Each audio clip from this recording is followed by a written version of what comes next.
The story opens not on earth, but in the gleaming halls of Olympus, where ambrosia flows like wine, and the very air shimmers with divine light.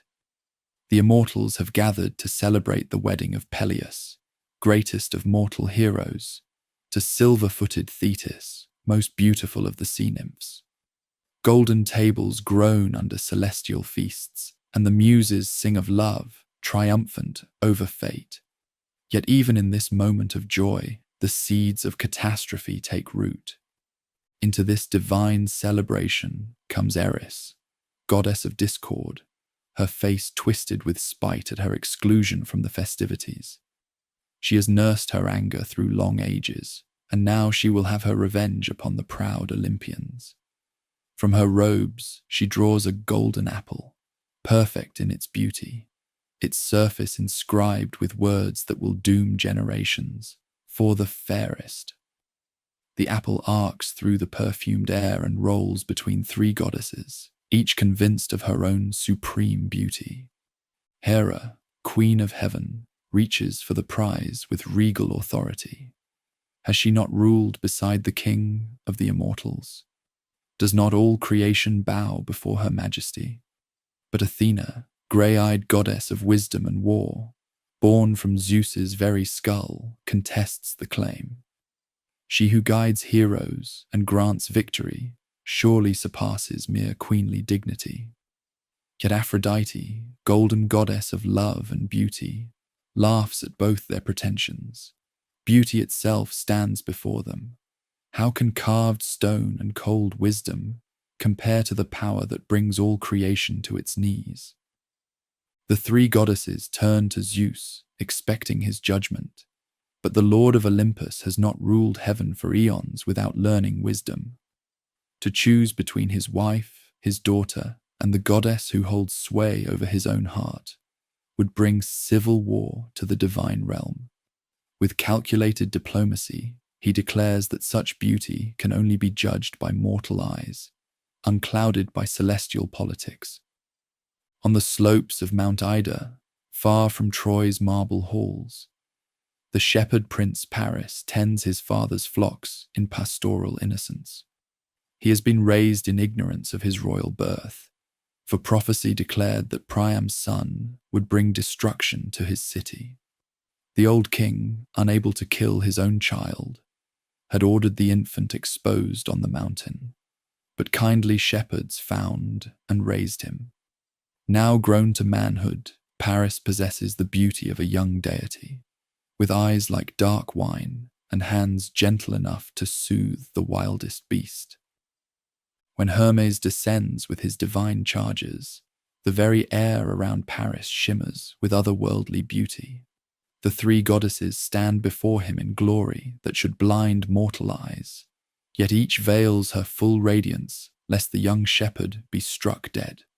They demand his judgment, and each offers bribes that would tempt the wisest king. Hera, in her majesty, promises dominion over all the lands of earth.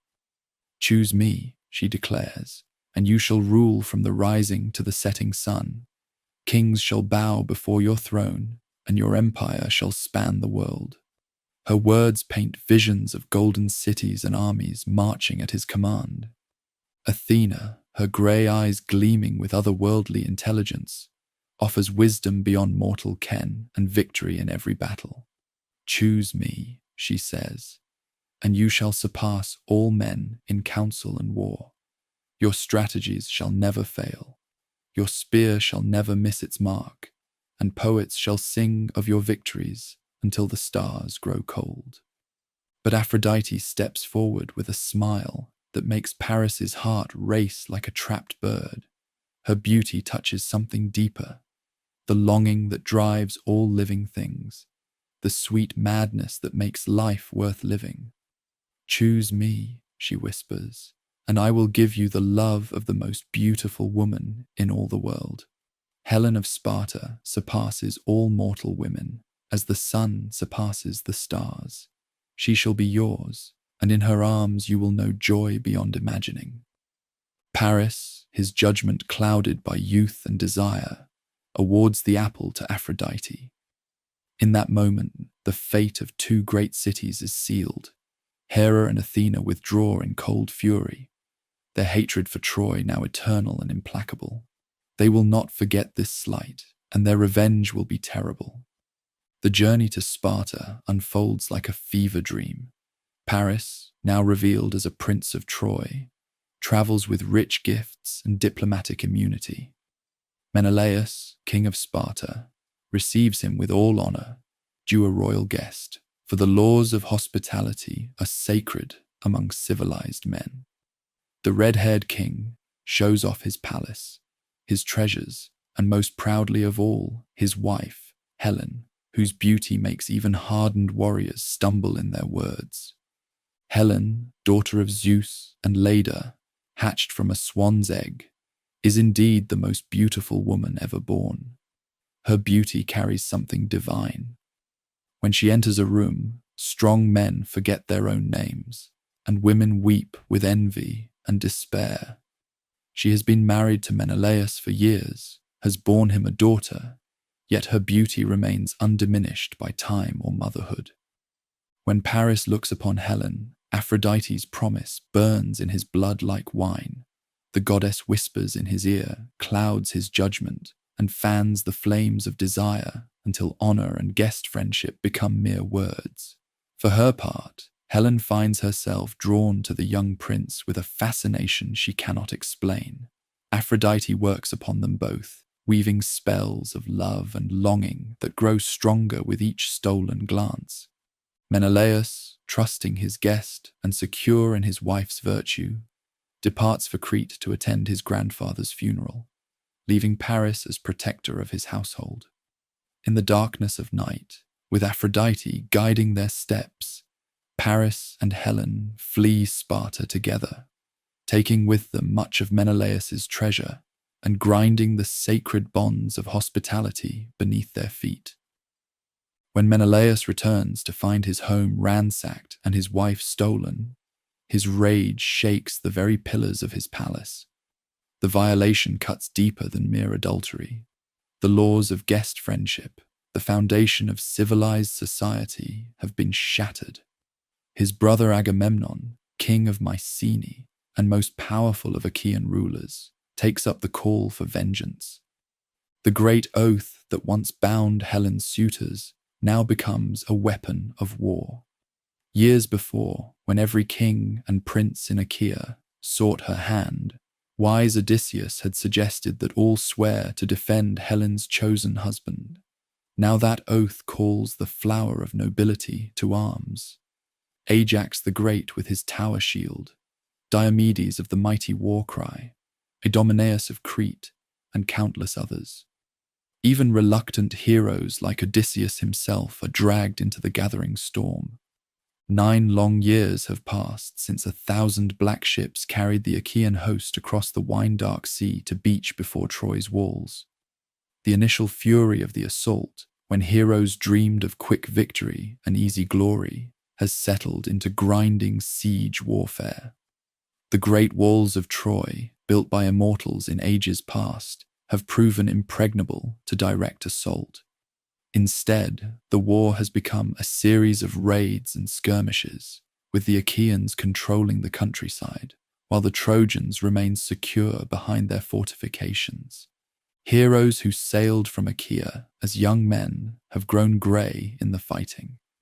Many who boasted of their strength now sleep beneath Trojan soil, their bones picked clean by vultures.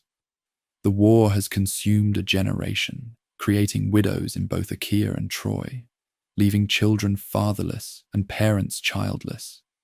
Yet neither side will yield. Achaean honor demands Helen's return, while Trojan pride forbids surrender. Into this weary stalemate comes a new horror that makes mortal warfare seem gentle by comparison.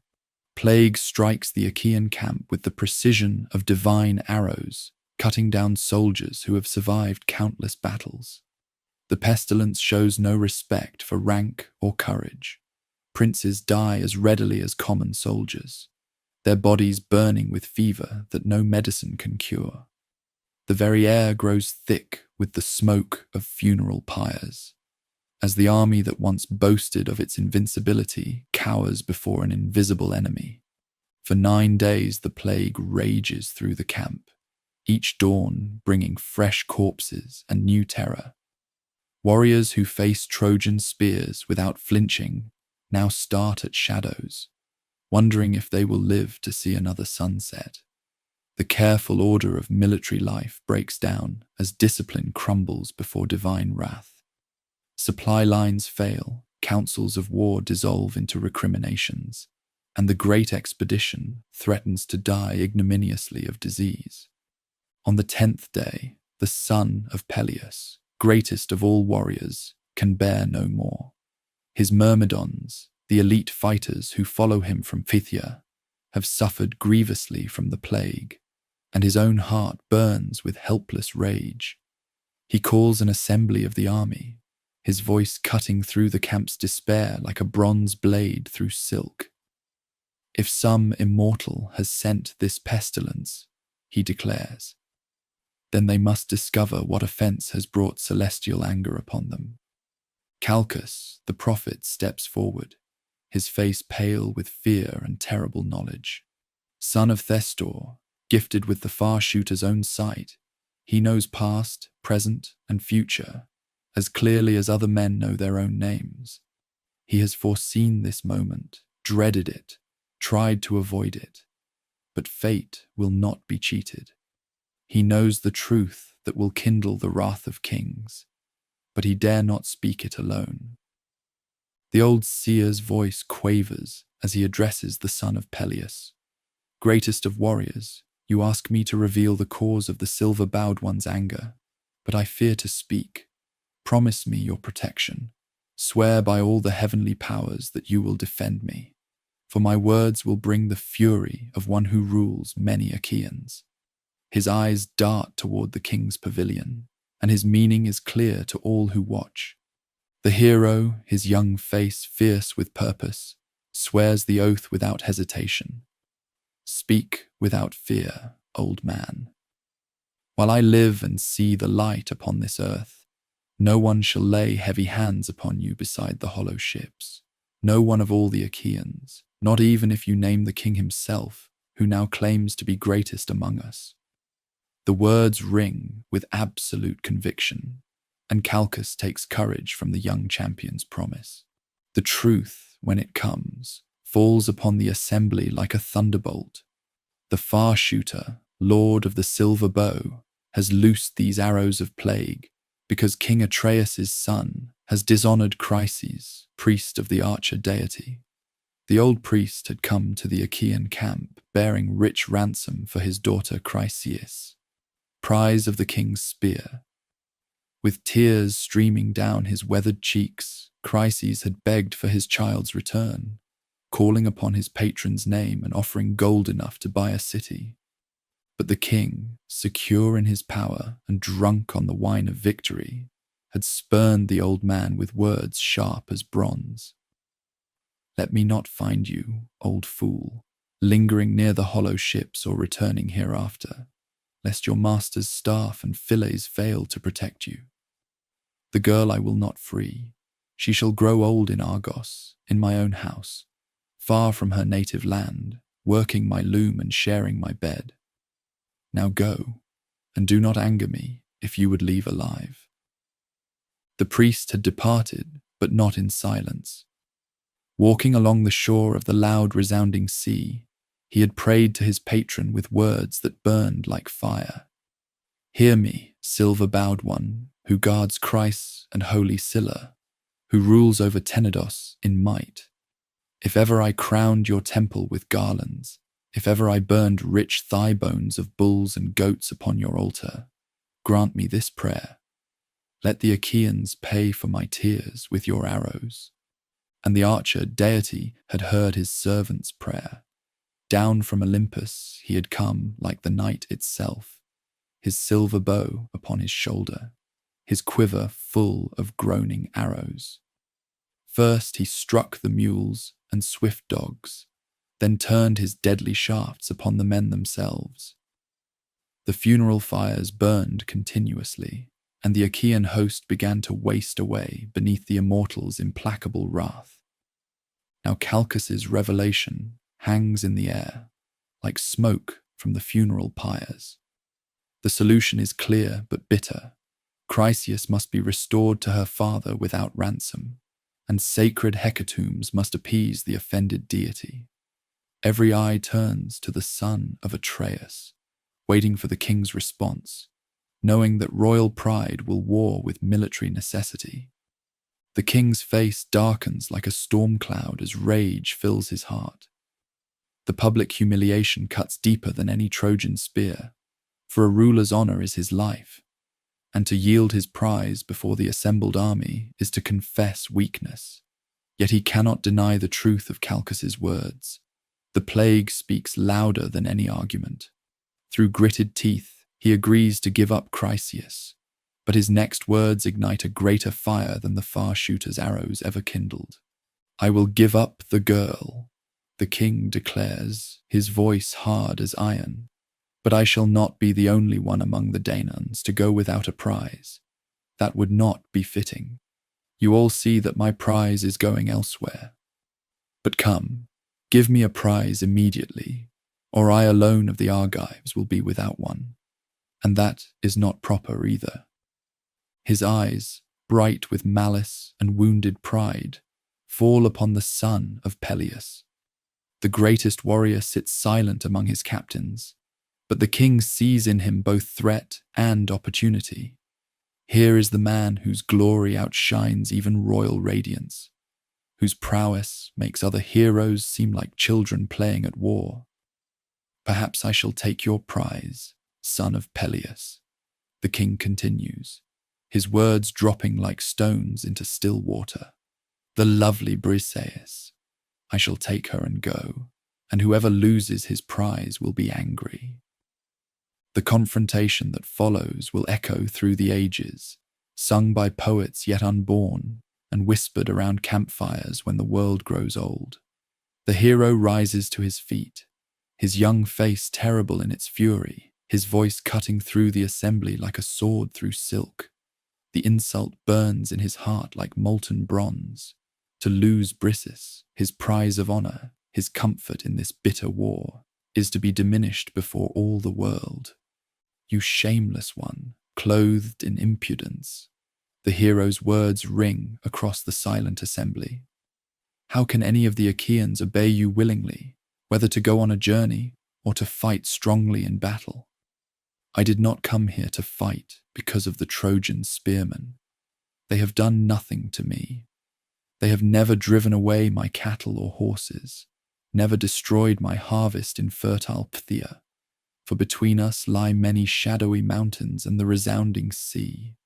But you, shameless one, we followed to please you, to win honor for Menelaus and yourself from the enemy. You do not regard this. You do not care." The young hero's voice rises as his anger grows, each word a javelin thrust at the king's authority. "Never do I receive a prize equal to yours when the Achaeans sack some well-inhabited city.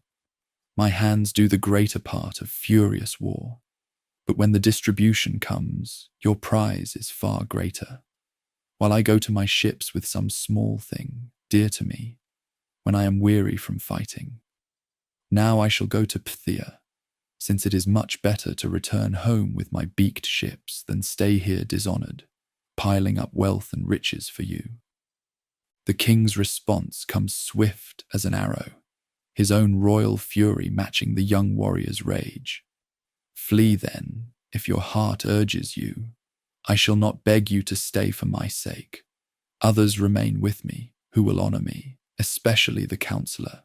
You are most hateful to me, of the kings nurtured by Zeus, for strife is always dear to you, and wars and battles. If you are very strong, an immortal gave you that strength. Go home with your ships and your companions, and lord it over your myrmidons. I care nothing for you. I pay no heed to your anger. But this I declare. As the far shooter takes away Chryseis from me, I shall take lovely-cheeked Briseis, going myself to your hut, so that you may know well how much greater I am than you." The king's words strike the hero like physical blows, and for a moment it seems he will do murder. His hand flies to the great sword at his side, its bronze blade singing as it clears the sheath by a finger's breadth. The assembly holds its breath, knowing that if the son of Peleus draws that blade, the king will die where he stands, and the Achaean cause will die with him. But in that crucial moment, unseen by all but the hero himself, Athena appears. The grey-eyed goddess, sent by Hera, who loves both heroes despite their quarrel, seizes the young warrior by his golden hair. Her touch is like ice and fire together, divine authority that cannot be denied, and her words ring in his mind alone. "I came from heaven to check your anger, if you will obey. Stay your hand, do not draw the sword. Revile him with words instead. For this I tell you, and it shall be accomplished. Hereafter 3 times as many glorious gifts shall be given to you because of this outrage." The sword slides back into its sheath with a sound like a sigh, but the damage is already done. The hero's words, when they come, carry the weight of prophecy, for his divine mother has granted him glimpses of what is to come.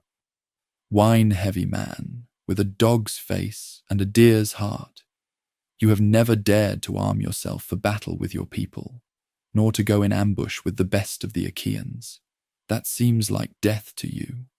But I shall speak to you and swear a great oath. By this scepter, which shall never again bear leaves or branches, since it first left its stump in the mountains. This shall be a great oath for you. Some day a longing for the son of Peleus will come upon the Achaeans, all of them. And on that day you will not be able to help them, for all your grief, when many fall dying before man-slaying Hector. Then you will tear your heart within you in anger that you did not honor the best of warriors. With these words, he hurls the golden scepter to the ground and stalks from the assembly, his closest companions following in his wake. The prophecy hangs in the air like the smell of blood, and even the king feels a chill touch his heart despite his royal rage. The taking of Briseis unfolds with the dignity of ritual and the pain of sacrifice. The girl herself, daughter of a priest of Artemis, says nothing as she is led from the hero's hut to the king's pavilion. Her eyes meet those of her captor turned protector one last time, and in that glance lies all the sorrow of women in wartime, passed from hand to hand like treasure, their own desires counting for nothing against the pride of men. As the sun sets over the wine-dark sea and the waves lap against the black hulls of the Myrmidon ships, the son of Peleus walks alone along the water's edge. His rage has cooled to something harder and more dangerous, a resolution that will reshape the war itself. He calls upon his divine mother, and silver-footed Thetis rises from the depths, like sea foam given form, her immortal beauty marked by sorrow, for she has already foreseen what her son will ask.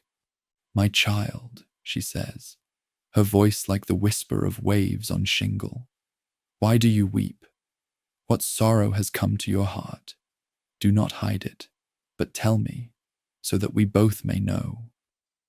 And he pours out his grief and rage, the whole bitter story of honor lost and pride wounded, ending with a plea that burns like fire. "Mother, since you bore me to be short-lived, high-thundering Zeus should have granted me honor. But now he has given me none at all.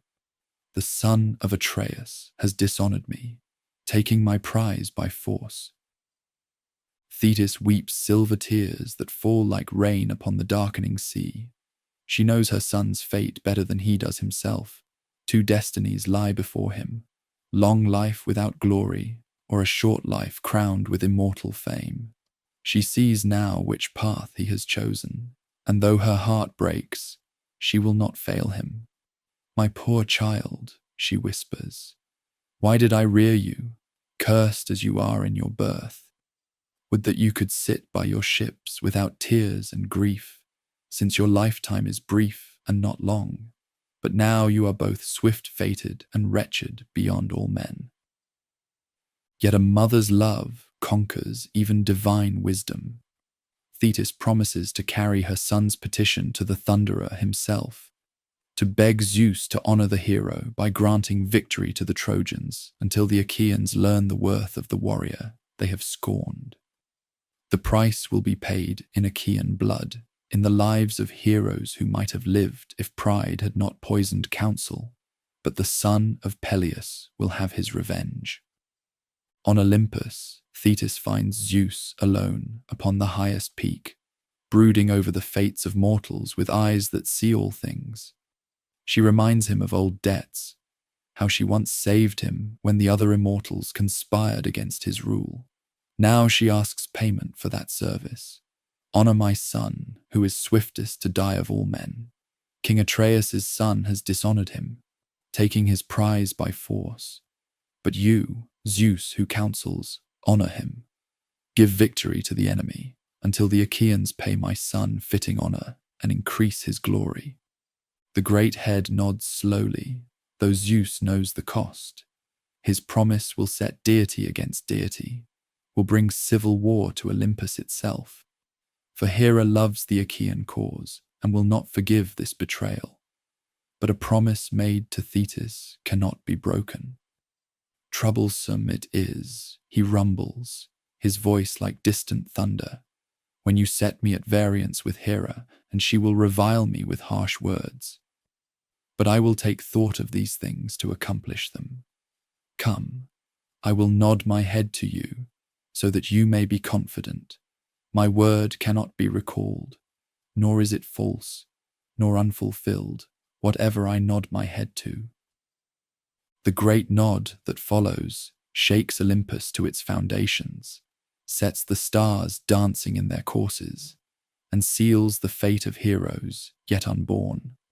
That very night, as Thetis returns to her ocean depths, and Zeus ponders the price of promises, the Lord of Heaven sends a false dream to the king in the shape of aged Nestor. The dream whispers of certain victory if the king attacks at dawn, claiming that the immortals are now united in Troy's destruction. The king wakes with fire in his heart, believing the lie is truth, yet driven by some celestial folly that matches the false dream's deception. He chooses first to address the assembled troops, not with promises of victory, but with words of defeat, speaking of abandoning the siege and sailing home with empty hands. The war-weary soldiers need no further invitation. 9 years of siege have worn their spirits thin, and the king's words touch longings they have tried to forget. Like a tide rushing toward shore, the entire army surges toward their ships, leaving their leaders stunned and helpless. Only the intervention of Odysseus, armed with the royal scepter and speaking with Zeus's authority, turns the rout back into an army. Now unfolds the great catalogue of ships, as the poet's voice rises in ancient song to name each contingent that sailed from Achaea 9 years before. From the king's 100 ships carrying the men of Mycenae and Argos, to Menelaus's 60 bearing the warriors of Lacedaemon, to the 50 black ships of the Myrmidons, loyal to absent Peleus' son. The full might of Achaea arrays itself upon the plain. Each name carries weight of history. Each ship represents families torn apart by war. Across the field, Hector marshals Troy's defenders and her far-flung allies, proving that this is truly a war between worlds. Lycians follow godlike Sarpedon, son of Zeus himself, while Dardanians march under Aeneas, born of Aphrodite's love for mortal Anchises. Thracians and Phrygians, Paeonians and Paphlagonians, warriors from the edges of the known world, have travelled far to honour their oaths to Priam.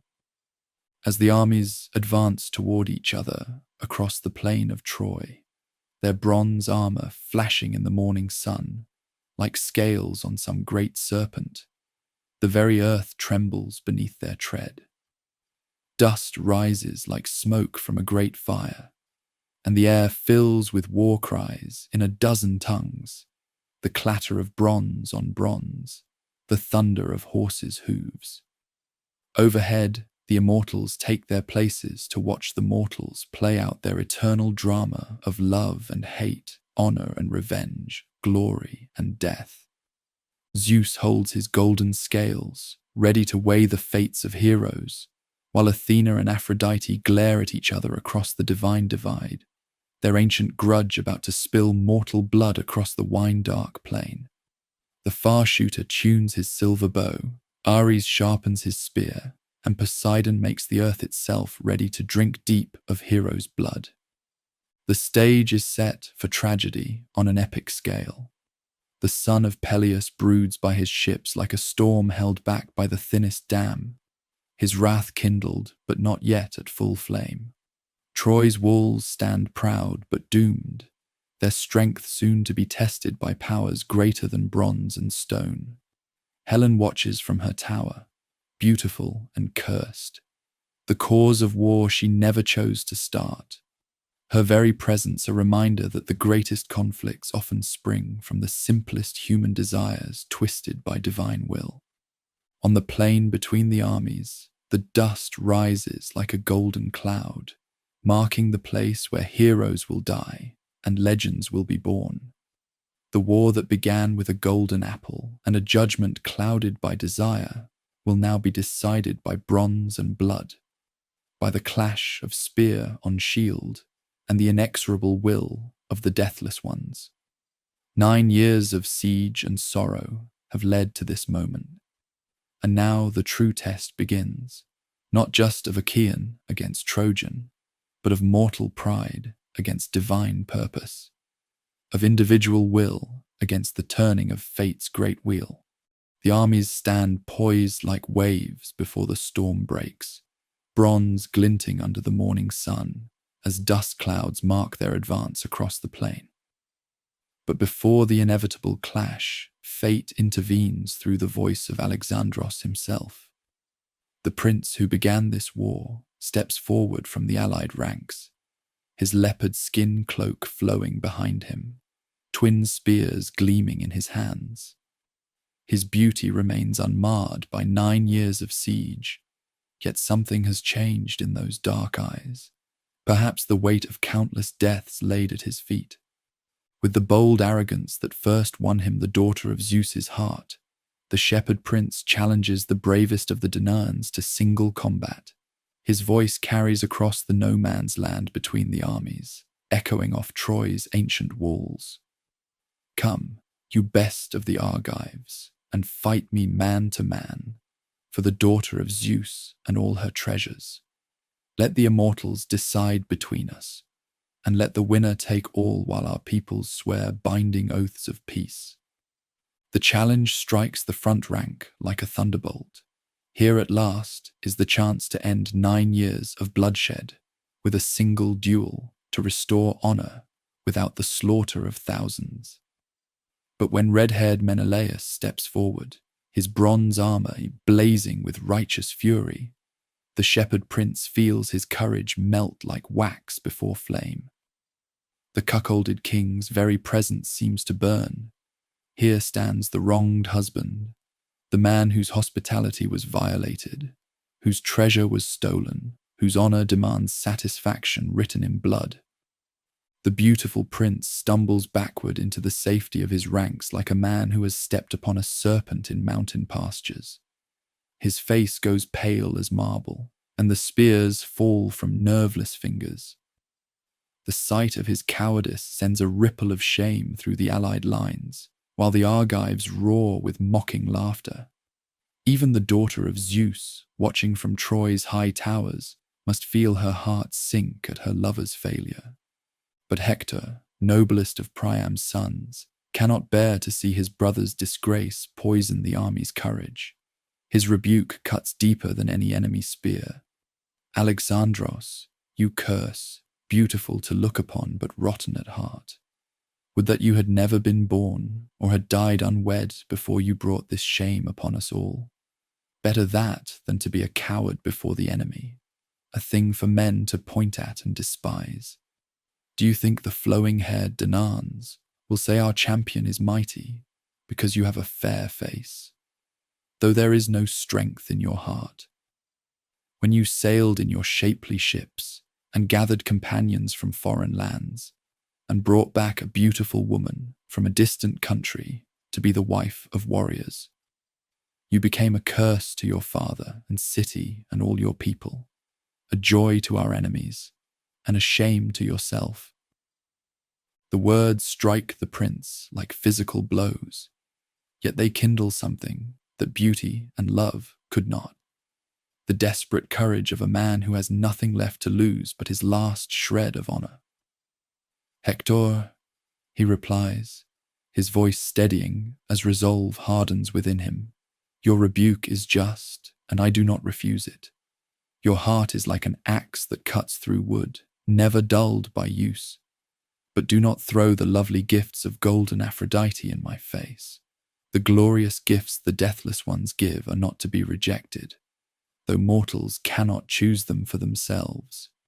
Now, if you wish me to enter the lists and do trial by combat, make the other defenders and all the Argives sit down, and set me and war-loving Sparta's king to face each other between the armies for the daughter of Zeus and all her possessions. Whichever of us wins and proves superior, let him take all the wealth and the woman and lead her home. And let the rest of you swear faithful oaths of friendship. The proposal spreads through both armies like wildfire. Here is the solution that wise men have dreamed of.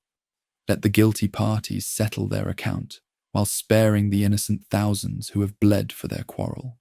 Hector strides into the space between the armies, his great spear held crosswise to hold back the eager ranks, while heralds race to bring the kings together. In Troy's highest tower, the daughter of Leda sits among her women, weaving a great purple web on which she depicts the struggles fought for her sake. The sound of approaching footsteps makes her look up to see aged Iris, disguised as her sister-in-law Laodice, bringing word that her husband and lover will face each other at last. Come, dear sister, the disguised goddess whispers, and see the wondrous thing. Those defenders and bronze-armored Danaans, who just now carried sorrowful strife against each other on the plain, now sit in silence. The hostilities stopped, leaning on their shields, their long spears planted in the ground. But Alexandros and the red-haired king, dear to Ares, will duel with long spears for you, and you will be called the dear wife of whoever conquers. The beauty's heart stirs with longing sharp as pain, not for the prince or the Spartan king, but for her former home, her parents, her daughter Hermione left behind in Sparta. The celestial messenger has planted sweet homesickness in her breast, and she wraps herself in silver-white linen, letting fall tears like rain. With 2 handmaidens, she hastens to the Scaean gates, where Troy's elders sit like cicadas in a tree, their voices soft with age. When the old men see the world's most beautiful woman climbing the tower steps, they cannot help but murmur among themselves. Small blame that defenders and well-grieved Danaans should suffer long hardships for such a woman. She is terribly like the deathless ones to look upon. Even so, beautiful as she is, let her go in the ships and not remain here as a curse to us and our children hereafter. But Priam, king of Troy, calls her to his side with gentle words. Come here, dear daughter, and sit beside me, so you may see your former husband and your kinsmen and friends. I do not blame you. I blame the celestial powers who brought this tearful strife upon us. Tell me, who is that huge man among the Danaans, goodly and great? Others are taller by a head, but I have never seen one so beautiful, or so royal. Surely he looks like a king. Thus begins the Tychoscopia, the viewing from the walls, as the daughter of Zeus identifies the heroes for the king. That is the son of Atreus, wide-ruling Agamemnon, she says, her voice heavy with memory. Both a good king and a strong spearman. He was my husband's brother. Shameless that I am, if indeed that was ever true. The old king marvels at the sight of so many ships and men gathered for one woman's sake. And who is that other one? Priam asks. Shorter than the king by a head, but broader in the shoulders and chest. His armor lies on the bountiful earth, but he ranges through the ranks of men like a ram among sheep. The beauty's eyes soften with something like affection. That is Odysseus, son of Laertes, who was raised in the land of Ithaca. He knows all manner of wiles and cunning plans. Wise Antenor, who sits beside the king, remembers when Odysseus came to Troy as an envoy before the conflict. When he rose to speak, he seemed like a man with no skill in words, but when he let his great voice ring out and words like snowflakes in winter, then no mortal could contend with the son of Laertes. Point by point, the daughter of Leda names the heroes. Ajax the Great, towering like a deity among the Argives. Idomeneus of Crete, standing among his captains like an Olympian. But when Priam asks about her own brothers, Castor the horse-tamer and Polydeuces the boxer, she does not know they already lie dead in Lacedaemon, held fast by the life-giving earth. The cruel irony hangs unspoken. She searches for faces that will never again look upon the sun. Meanwhile, the sacred oaths are prepared with ritual solemnity. The son of Atreus and Priam meet in the space between the armies, while priests bring the sacrificial lambs and wine for libation. The king of Troy's hands tremble as he participates in the ceremony, not from fear, but from the terrible weight of what hangs in the balance. His city's fate, his son's life, the conflict's end or continuation, all rest upon the strength of two men's arms and the favour of the heavenly powers. The High King raises the great bronze knife and cuts wool from the lambs' heads, distributing it to the greatest of both armies. Then, with hands lifted to heaven, he speaks the binding words, Father Zeus, who rules from Ida, most glorious and greatest, and you Son, who sees all things and hears all things, and you rivers and earth, and you who punish dead men who have sworn false oaths, be witnesses and guard these faithful oaths. If Alexandros kills Menelaus, let him keep the daughter of Zeus and all her possessions, and we will go away in our seafaring ships. But if fair-haired Menelaus kills the prince, then let the defenders give back the beauty and all her wealth, and pay such compensation to the Argives as is fitting, that it may be remembered even by men yet to be born. The lambs' throats are cut, and their blood darkens the earth as both armies pray for the same outcome, that the hostilities might end this day, that no more young men need die for an old quarrel between princes. But even as the sacred words are spoken, the celestial powers on Olympus are weaving different plans. The single encounter begins with ancient ritual. Hector and Odysseus mark out the ground and shake lots in a bronze helmet to determine who will cast the first spear. The shepherd prince wins the draw, fitting his fortune that has always been better than his courage. The armies sit upon the ground in careful ranks, their shields and long spears planted beside them, while the two champions arm themselves in the space between. Alexandros binds his beautiful legs with greaves fitted with silver ankle clasps, and about his chest he puts the corselet of his brother Lycaon, fitted to his own body. Around his shoulders he slings his silver-studded sword, then takes up his massive shield and sets upon his mighty head a well-made helmet with horsehair crest that nods menacingly above. Finally he grasps his strong spear, fitted to his hand. The red-haired king arms himself with equal care, his bronze gleaming like fire in the morning sun. His rage has had 9 years to ripen into something cold and implacable.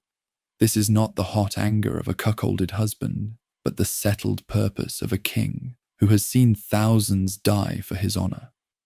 When both champions stand ready, they stride into the measured space between the armies, their eyes terrible to behold, while all the seated warriors marvel at the sight.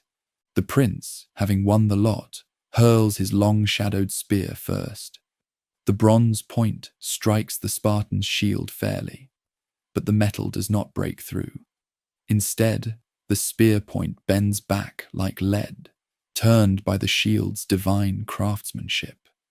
Now the red-haired king lifts his weapon, praying to Father Zeus, "Lord Zeus, grant me revenge on him who first did me wrong, divine Alexandros. Subdue him under my hands, so that many a man hereafter may shrink from wronging a host who shows him kindness." The spear flies straight and true, piercing through the prince's glittering shield and on through his intricate corselet.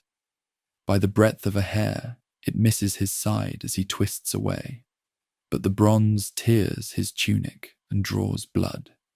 The Spartan king draws his silver-studded sword and springs forward with a great war cry, but the blade shatters against the Trojan's helmet crest, falling in pieces from his hands. In desperation, the red-haired warrior seizes Alexandros by his horsehair crest and begins to drag him toward the Argive lines. The richly embroidered chin strap cuts into the prince's tender throat, choking off his breath, and victory seems certain. The sight sends wild cheering through the Argive ranks. At last, justice will be done. The war will end. The daughter of Zeus will be restored. But Aphrodite, who has watched her favorite's defeat with growing alarm, will not let her champion perish so ignominiously. Invisible to mortal eyes, she breaks the chin strap and snatches the shepherd prince away in a cloud of mist, bearing him safely to his perfumed chamber in Troy's palace. The golden goddess, terrible in her beauty and pitiless in her love, then goes to fetch the world's most beautiful woman from the tower. Disguised as an old wool woman who had served the beauty in Sparta, Aphrodite appears beside the watching queen. "Come," she says, her voice honey-sweet with command. "Alexandros calls for you." He waits in his chamber, radiant in beauty and dress. You would not think he had just come from fighting, but rather that he was going to a dance, or had just stopped dancing and was resting. The daughter of Zeus recognizes the goddess despite her disguise. The beautiful neck, the lovely breasts, the sparkling eyes give her away. Terror and anger war in the queen's heart as she responds, "Strange divinity, why do you wish to beguile me? Will you carry me yet further away to some well-inhabited city of Phrygia or lovely Maeonia, if there too you have some mortal man dear to your heart? Is it because the red-haired king has now conquered godlike Alexandros and wishes to take me, hateful as I am, back home with him, that you now stand here with treacherous intent? Go sit beside the prince yourself. Renounce the ways of the immortals. Never let your feet carry you back to Olympus, but always be troubled about him and guard him until he makes you his wife, or perhaps his slave. I will not go there, it would be shameful, to share his bed." But the goddess's wrath is terrible to behold. Her beautiful eyes flash with divine fire as she threatens, "Do not provoke me, reckless woman, lest in my anger I abandon you and hate you as much as I now love you terribly, and lest I devise hateful enmities between both sides, defenders and Danaans alike, and you come to an evil end." The world's most beautiful woman, seized with fear before the immortal's rage, goes silently to her lover's chamber, her serving women following behind. There she finds the prince, more beautiful than ever in his defeat, lounging on his carved bed as if nothing had happened. Her words to him burn with contempt and shame. You have come back from the fight. Would that you had died there, conquered by that strong man who was my former husband.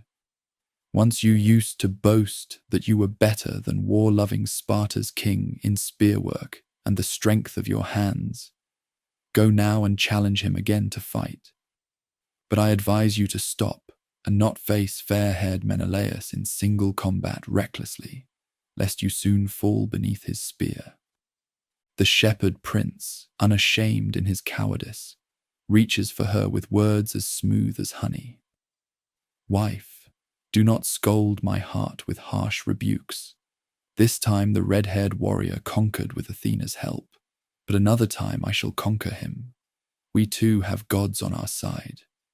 Come now, let us take our pleasure in love's embrace, for never before has desire so encompassed my heart, not even when I first carried you away from lovely Lacedaemon, and we lay together on the island of Crani.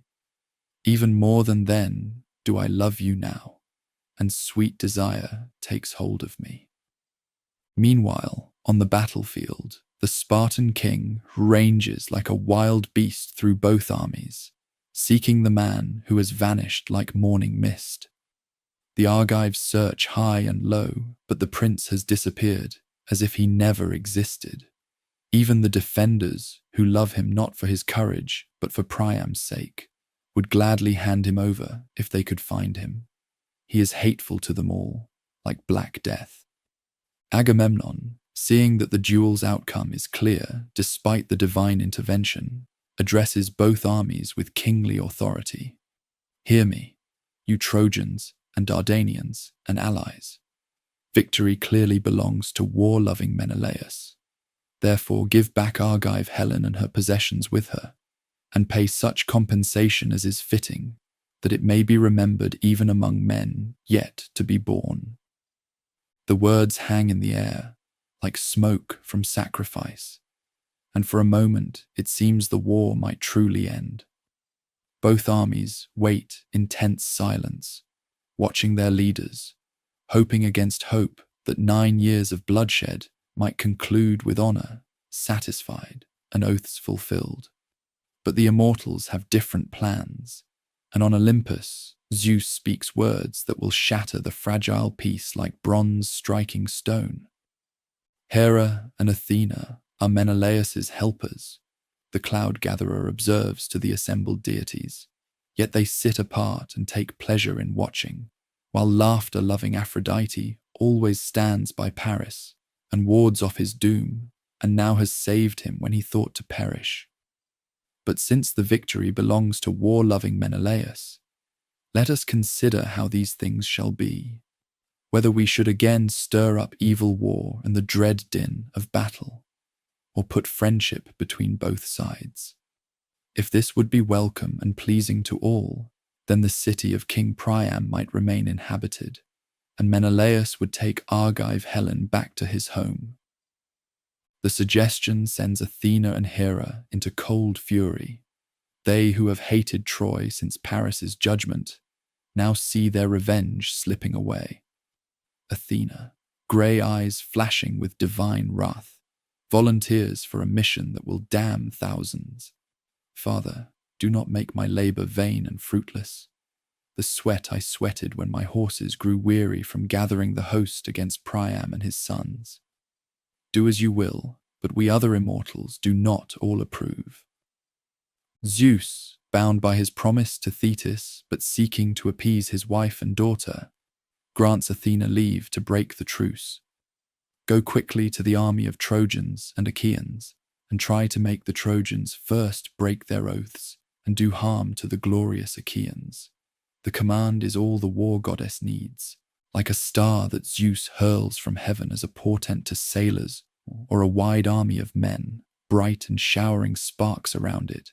So Athena speeds down and plunges into the midst of the troops.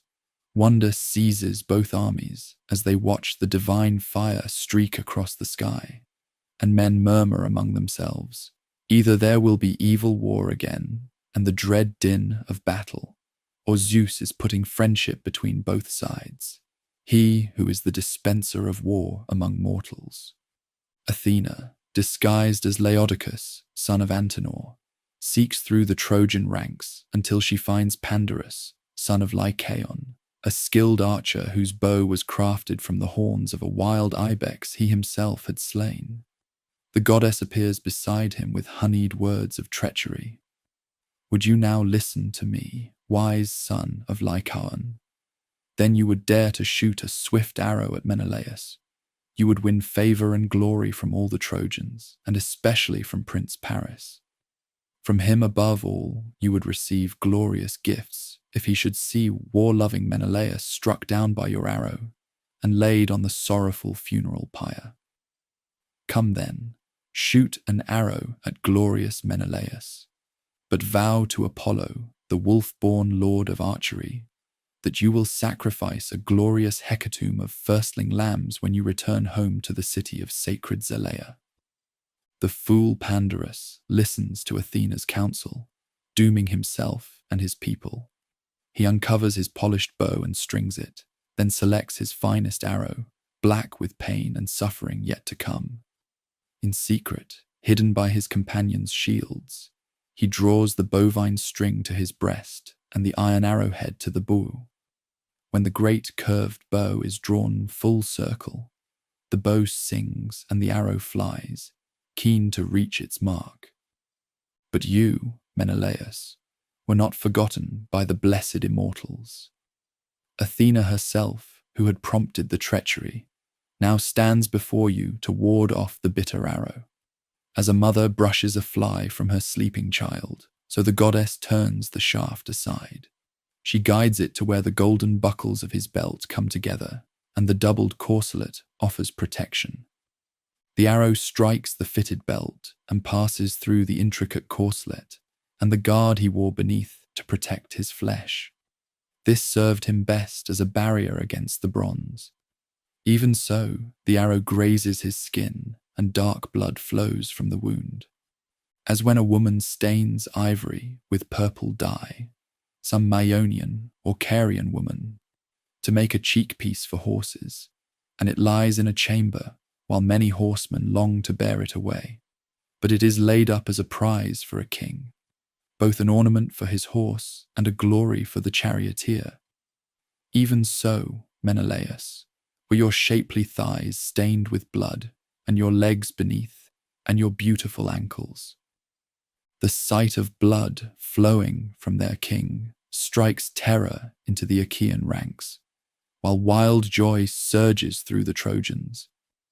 But when Menelaus sees that the wound is shallow, the bronze point having barely broken skin, his courage returns like wind filling a sail. Still, Agamemnon groans when he sees the dark blood, and war-loving Menelaus himself groans too. The king's lament echoes across the plain as he clasps his brother's hand. Dear brother, it was your death I swore in making this covenant, setting you alone before the Achaeans to fight the Trojans. So the Trojans have struck you down and trampled on the faithful oaths. Yet the oath and the blood of lambs and the unmixed wine and the right hands in which we trusted shall not be vain. If the Olympian does not fulfill them now, he will fulfill them later, and they shall pay a great price, with their own heads and their wives and children. For I know this well in my heart and soul. The day will come when sacred Troy shall perish, and Priam and the people of Priam, of the good ashen spear. The words ring with prophetic force, and across the field, Trojans and allies feel a chill touch their hearts despite their momentary triumph. The oaths have been broken, the blood spilled, and now the war that might have ended must rage on until one side or the other lies in ruins beneath the unforgiving sky. The arrow's treachery shatters the morning peace like bronze striking stone. Where moments before sacred oaths hung in the air and hope flickered, that 9 years of bloodshed might end. Now the wine-dark stain spreads across the red-haired king's thigh, and with it spreads the certainty that this conflict will not end with handshakes and honoured treaties. The sight of royal blood flowing upon the earth sends a roar of fury through the Argive ranks, while across the field, the defenders realize with growing dread that their archer's shot has doomed them all. The High King's voice rises above the tumult, like thunder over the plain, his words carrying the weight of prophecy and the promise of vengeance. The oaths are broken. The blood of innocents cries out for justice. Zeus the Oathkeeper will not let this treachery go unpunished. Though Troy's walls may delay our victory, they cannot prevent it. The day will come when sacred Ilium shall perish, and Priam and his people shall pay the price for this faithlessness. The resumption of hostilities unfolds with the terrible inevitability of a landslide. Warriors who moments before sat peacefully upon the earth now surge to their feet, bronze singing as spears are lifted and shields are hefted. The careful formations dissolve and reform as captains bellow orders and the great war machine grinds back into motion. Yet among all the heroes arming for slaughter, one figure stands apart, the son of Tydeus, his eyes blazing with a fury that seems almost superhuman. The young lord of Argos has been chosen by fate and the grey-eyed goddess to become this day's instrument of divine wrath. As the armies clash in the space between Troy's walls and the Argive ships, the Argive champion cuts through the enemy ranks like a forest fire through dry timber. His spear finds its mark with every thrust. His sword sings its bronze song of death. And before him, the defenders fall back in terror and amazement. First to die beneath his onslaught is Phegeus, son of Dares, priest of Hephaestus. The young warrior drives his chariot straight at Tydeus's son, confident in his divine protection. But the Argive spear punches through his chest as if bronze were merely cloth. The horses rear and bolt, carrying away the corpse while Phegeus's brother Idaeus leaps to safety, abandoning chariot and armor to preserve his life. The slaughter continues as divine fire burns in the hero's veins. Astylus falls to his spear, then Hipperon and Abas and Poliadus, names that will be remembered only for the manner of their dying. The young champion's Aristeia, his moment of supreme glory, transforms him into something more than mortal, less than celestial, a figure of terror that drives panic through the enemy ranks like wind through wheat. But the defenders are not without their own champions. Aeneas, son of Aphrodite and noble Anchises, sees the carnage spreading and knows that only divine blood can stand against this rampage. Born of the union between goddess and mortal prince, heir to the ancient bloodline of Dardanus, Aeneas embodies Troy's last hope for survival.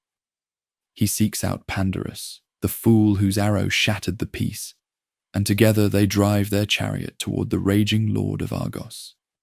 The confrontation comes with the crash of bronze on bronze. Pandarus hurls his spear first, the point striking the Argive's shield and piercing through to wound his shoulder. The archer crows in triumph. Drive on, you great-hearted defenders. The best of the enemy is wounded, and I think he will not long endure my bitter arrow. If indeed it was truly the Lord Apollo who sent me forth from Lycia. But the wound only kindles the son of Tydeus's fury to greater heights. He prays to his divine patron, and she answers by filling his limbs with strength and clearing the mist from his eyes, so he can distinguish between mortal and immortal on the field of strife. The goddess whispers in his ear, "Fight without fear against the deathless ones themselves, except only Zeus the Thunderer. Strike down any who oppose you, even if they claim Olympus as their home." Now begins the most audacious sequence in all the tales of the conflict. a mortal warrior's assault upon the very powers of heaven. When Aeneas charges forward, trusting in his divine heritage to protect him, the Argive champion meets him with a boulder that would take 2 men of later generations to lift. The stone crushes the hero's hip, sending him crashing to earth, and only Aphrodite's swift intervention saves her son from death. The goddess of love, her delicate hands trembling with fear, lifts her wounded child in her arms and begins to bear him from the carnage. But the son of Tydeus, mad with battle fury and emboldened by his patron's promise, pursues even the immortal daughter of Zeus. His spear point tears through her divine flesh near the wrist, and golden ichor flows, the blood of the celestial ones that never knew mortality or pain. Aphrodite's shriek of agony echoes across both earth and heaven. She drops Aeneas and flees toward Olympus, her wounded hand clutched to her breast, while her son lies helpless on the bloody ground. But Apollo, lord of the silver bow, will not let his fellow deity's child perish. He wraps Aeneas in a dark cloud and spirits him away to his sacred temple on Troy's citadel, where his mother Leto and sister Artemis tend the hero's wounds. Meanwhile, the wounded goddess seeks comfort from her parents on high Olympus.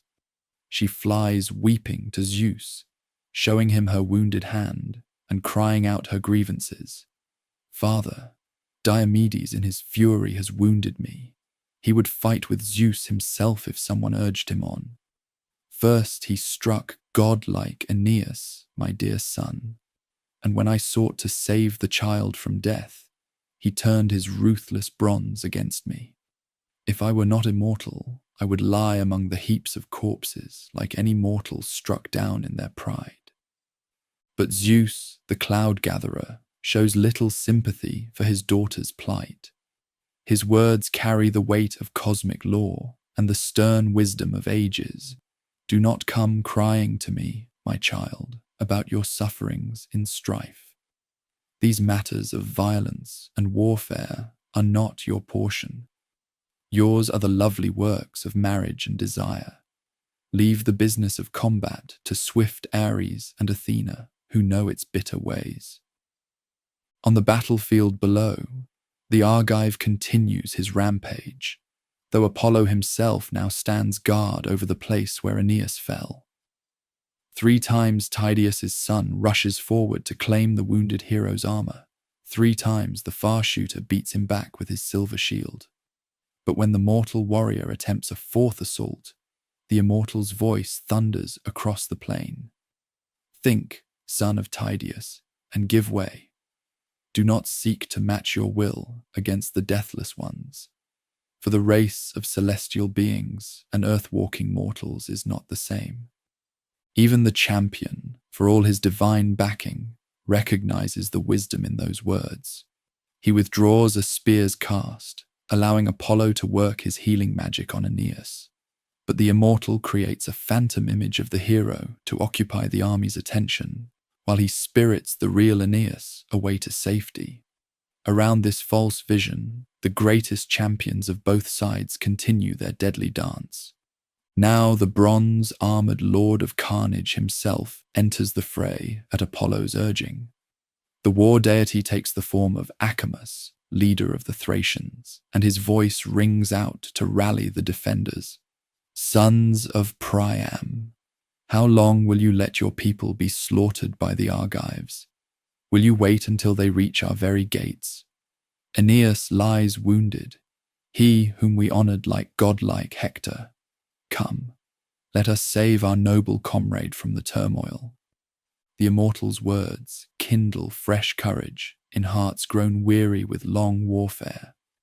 Sarpedon, the divine son of Zeus, who leads the Lycian contingent, seeks out Hector and reproaches him with stinging words.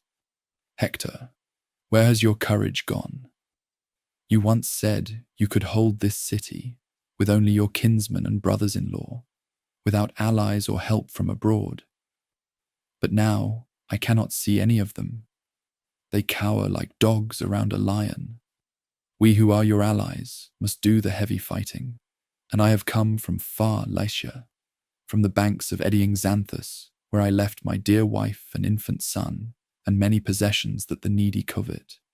Yet still I urge on my Lycians, and am eager to face any warrior in single combat, though I have nothing here that the Argives might capture or carry off.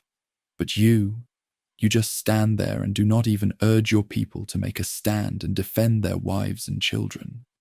The rebuke stings Hector like a whip across the face, for he knows the truth in Sarpedon's words. The greatest of Priam's sons has been fighting more like a careful general than the inspired champion his people need. But now shame and honor war in his breast, and honor wins the day. He leaps down from his chariot, brandishing his sharp spears, and ranges through the host on foot, urging his men forward into the clash of bronze. As the tide of conflict surges back and forth across the plain, Zeus weighs the fates of heroes in his golden scales. The balance tips now toward the Argives, now toward the defenders, as mortal courage and divine favor ebb and flow like wine in a mixing bowl. Heroes fall on both sides. Cleptolemus, son of mighty Heracles, meets Sarpedon in single combat and dies with the Lycian spear through his thigh, though not before his own bronze finds its mark in the Zeus-born warrior's shoulder. The carnage might have continued until sunset painted the sky red as blood, but the grey-eyed goddess has other plans. She sees that Ares himself fights among the defenders, lending his terrible strength to their cause, and she knows that mortal courage alone cannot stand against such divine opposition. Swift as thought, she speeds to the place where Diomedes fights, still dripping with divine ichor from his assault on Aphrodite. Son of Tydeus, Athena speaks, her voice honey-sweet with deadly purpose. Why do you hold back from facing Ares himself? I myself will guide your spear and drive your chariot. Do not fear the raging war god, that changeable madman, that thing of evil who promised both Hera and me that he would fight against the defenders and aid the Argives, but now has turned to help the enemy instead.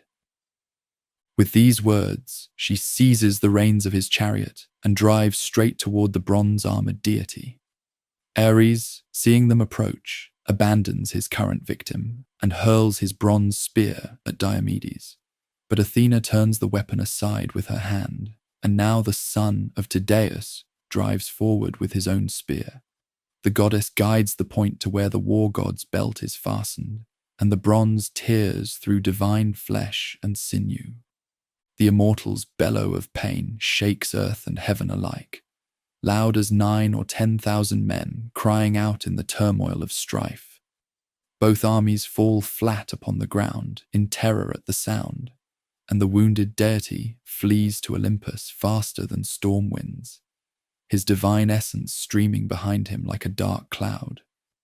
There he complains bitterly to Zeus about his fellow immortal's favoritism, but receives only cold comfort from his father, who has little love for his son's delight in warfare and tumult. With both Aphrodite and the war power withdrawn from the field, the balance shifts decisively toward the Argive cause. The son of Tydeus and his companions press their advantage, driving the defenders back toward Troy's walls with terrible slaughter. The gates of the city echo with the cries of women and children as word spreads that the enemy draws near, that the walls themselves might not hold against this divinely inspired assault. But as the shadows lengthen and the sun begins its descent toward the western peaks, even the Argive champion feels the weight of mortality upon his shoulders. The divine fire that his patron kindled in his veins slowly fades, leaving him still mighty but no longer the superhuman terror he had been. He withdraws from the front ranks, allowing other heroes to take up the burden of leadership, knowing that this day's glory will be sung by poets for generations yet unborn. The first day of renewed warfare ends with neither side able to claim decisive victory. The Argives have pushed closer to Troy's walls than ever before, but the city still stands unconquered. The defenders have seen their champions bloodied and their divine protectors driven from the field, yet they still draw breath and can still hope for tomorrow's redemption.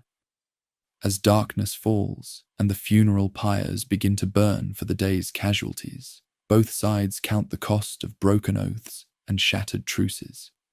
Hector stands upon Troy's walls, gazing out at the Argive campfires that dot the plain like fallen stars, and knows that greater trials lie ahead. Somewhere beyond those flickering lights, Achilles still broods beside his ships, his wrath unabated and his spear still unused. The greatest reckoning is yet to come, and when it arrives, neither mortal strength nor divine favour may be enough to turn aside the doom that hangs over Troy like storm clouds heavy with rain. The wind carries the smoke of the funeral pyres across the darkening plain, mixing the ashes of Argive and defender alike until none can tell friend from foe in death's democracy. Tomorrow will bring fresh violence, new heroes to the fore, and perhaps the beginning of the end for one side or the other. But tonight, in the brief respite between one day's slaughter and the next, even warriors must rest. Even heroes must close their eyes and dream of homes they may never see again. The sun sets like a bronze shield, lowered behind the western mountains, painting the plain of Troy in shades of blood and gold. As darkness spreads across the battlefield like a shroud, both armies count the day's grievous toll. The Argive campfires flicker like fallen stars along the shore, while Troy's walls loom black against the star-scattered sky, their defenders nursing wounds and shattered hopes. In the Argive council tent, the greatest kings of Hellas gather around guttering torches, their faces grave with the weight of mounting losses. The son of Atreus stands before them, his royal authority dimmed by the day's reverses. Where once he spoke with the confidence of certain victory, now his words carry the bitter taste of desperation. Friends, leaders, and rulers of the Argives, the High King begins, his voice heavy with unspoken fears. Zeus, the son of Kronos, has bound me fast in grievous blindness. Cruel God, who once promised me with a nod that I should sack well-walled Troy before returning home. Now he has devised evil deception and bids me return to Argos inglorious after losing many of my people. Such, I suppose, is the pleasure of Almighty Zeus, who has destroyed the citadels of many cities and will destroy others still, for his power is greatest of all. The words strike the assembled heroes like hammer blows, to hear their supreme commander speak of retreat, of abandoning 9 years of sacrifice and bloodshed, fills their hearts with dismay. Yet none can deny the truth behind his fears. The defenders grow stronger with each passing day, while their own forces dwindle like grain before the harvest. But Diomedes, still flushed with the glory of his divine encounters, rises to speak words that kindle fresh hope in hearts grown cold with doubt. Son of Atreus, I will be first to oppose your folly, as is my right in the assembly, Lord, so do not be angry. You yourself dishonored my courage among the Danaans, calling me unwarlike and weak. Whether these things are so or not, all the Argives know. The son of devious counselling Kronos gave you only half a gift. He granted you the honour of the sceptre above all men, but he did not give you courage, which is the greatest power. Strange man, do you really think the sons of the Achaeans are unwarlike and weak, as you say? If your own heart is eager to go home, then go. The way lies open, and your ships that came with you from Mycenae in such great numbers stand by the sea. But the rest of the long-haired Achaeans will remain here until we sack Troy. And if they too flee in their ships to their dear native land, then we too, Sthenelus and I, will fight on until we reach Troy's goal. For we came here with heaven's blessing. The young hero's defiance sparks courage throughout the assembly, like fire catching in dry timber. One by one, the greatest champions of the Argive host rise to pledge their continued service to the cause.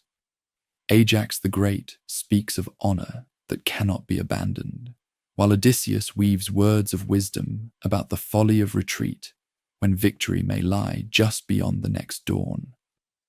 Even aged Nestor, whose counsel has guided 2 generations of warriors, lends his voice to the chorus calling for renewed effort. As the council breaks apart and the heroes disperse to their ships, the night brings no rest to either army. In the shadows between the camps, darker plans take shape. Fear has made the Argives desperate, and desperate men turn to desperate measures. The need for intelligence burns like fever in their commanders' minds. They must know Troy's plans, discover her weaknesses, find some advantage that might tip the balance in their favor. Agamemnon calls together his most trusted captains in the deep watches of the night. The tent flickers with oil lamplight as he unfolds his scheme. We need eyes and ears within the enemy camp. Someone must penetrate their lines, discover their intentions, perhaps strike a blow that will shake their confidence.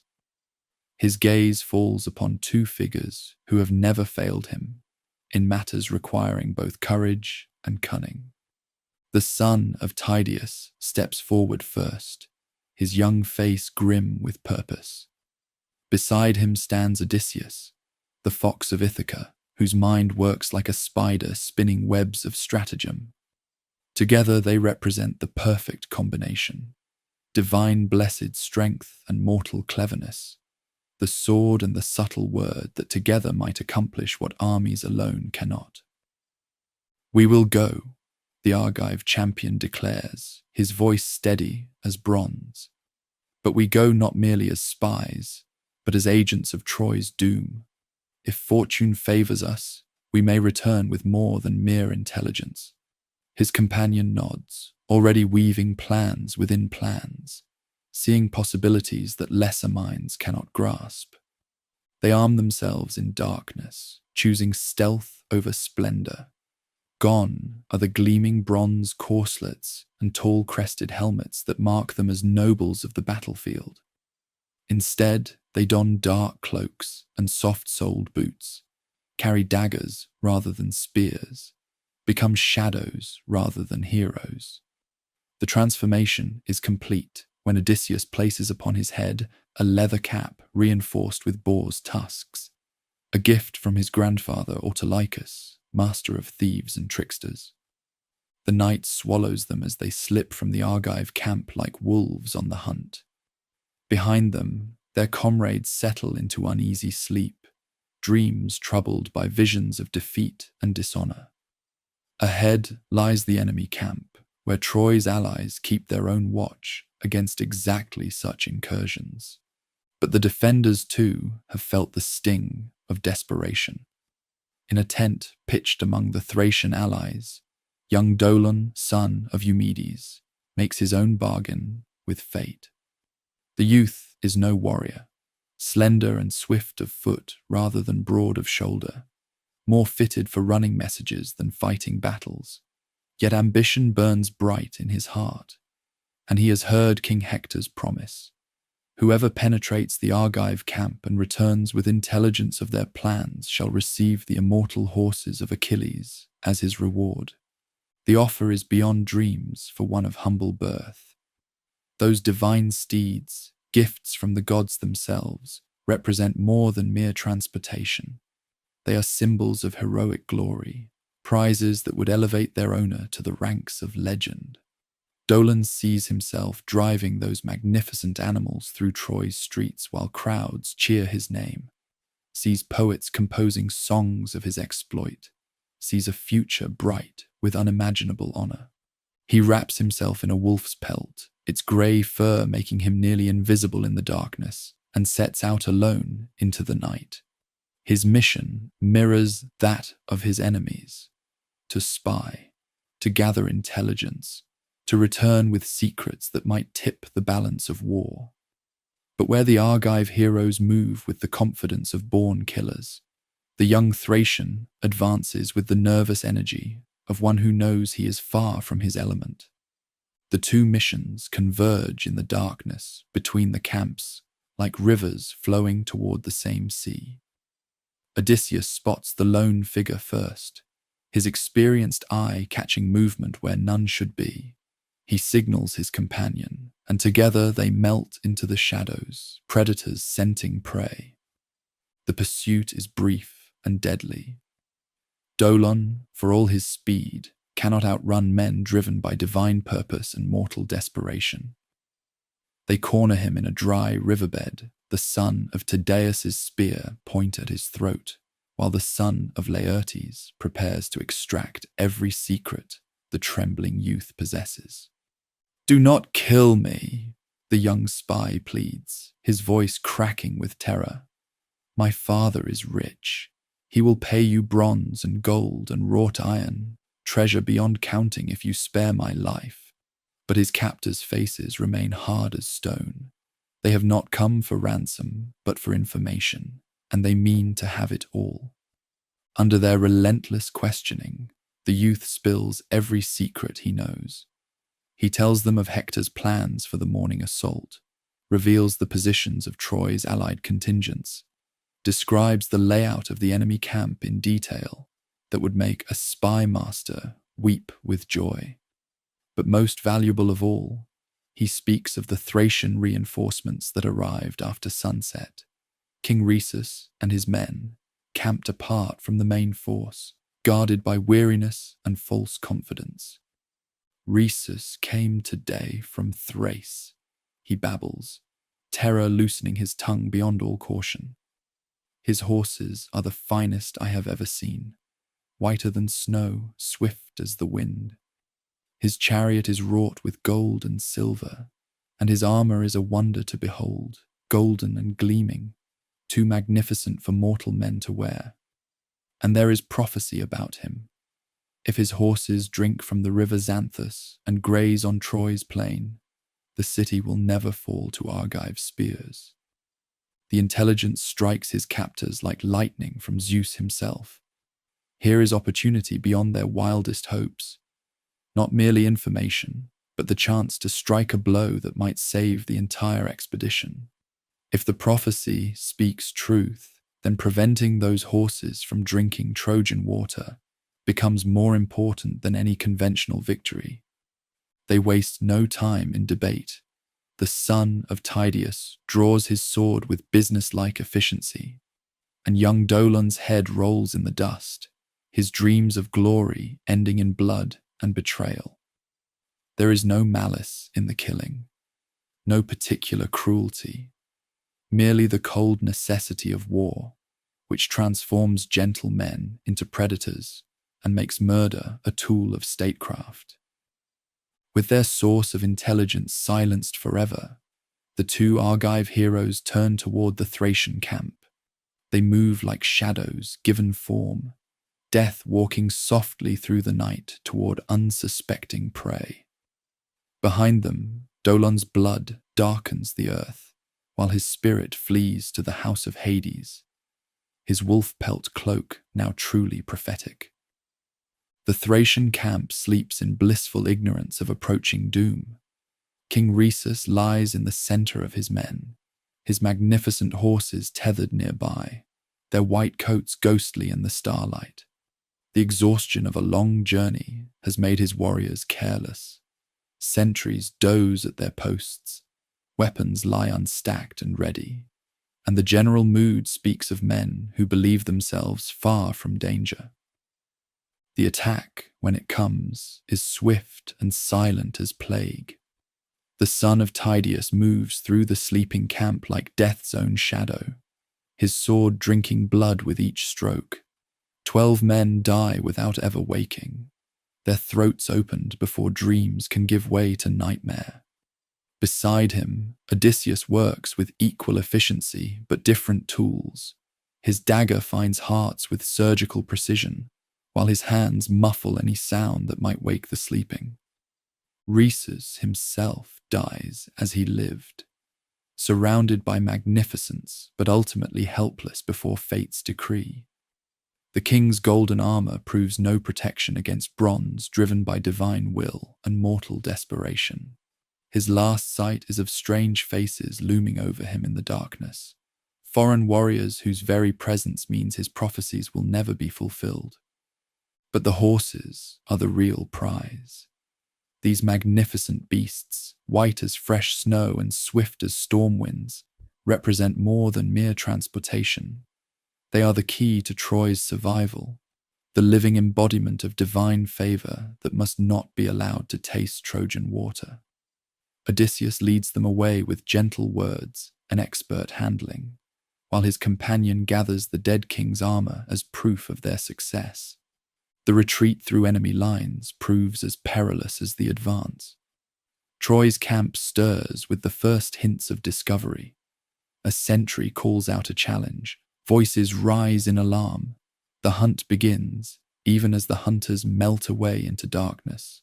But fortune favors the bold, and the two heroes reach Argive lines, just as dawn touches the eastern horizon with fingers of rose and gold. Their return transforms the entire mood of the expedition. Where despair had taken root, hope now flowers, like spring grass after rain. The captured horses become symbols of renewed possibility, while Rhesus's golden armor serves as proof that even Troy's mightiest allies can be humbled by Argive courage and cunning.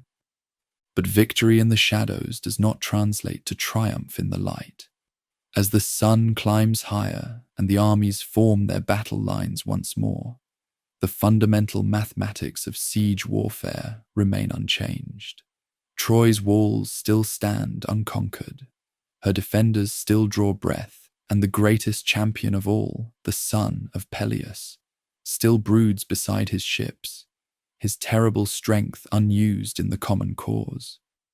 The day's fighting unfolds with grim predictability. Heroes clash in single combat while armies surge back and forth across the blood-soaked plain. Wounds are given and received, brave men fall to feed the hungry earth, and poets gather material for songs that will outlive the singers themselves. Yet for all the sound and fury, neither side can claim decisive advantage. As evening approaches once more, both armies withdraw to lick their wounds and count their losses. The Argives have gained intelligence and struck a psychological blow, but they remain as far from victory as ever. The defenders have lost valuable allies and face the bitter knowledge that their enemies can reach even into their heartland, yet their walls remain intact and their spirits unbroken. In his tent among the Myrmidons, Achilles hears reports of the night's adventure, with the detached interest of a god observing mortal struggles. The capture of Rhesus's horses, the death of Troy's ally, the renewed hope in the Argive camp, all these touch him no more than wind touches mountain stone. His wrath against Agamemnon burns as bright as ever. His resolve to remain apart from the common cause remains unshaken. Yet even the son of Peleus cannot escape the tide of events entirely.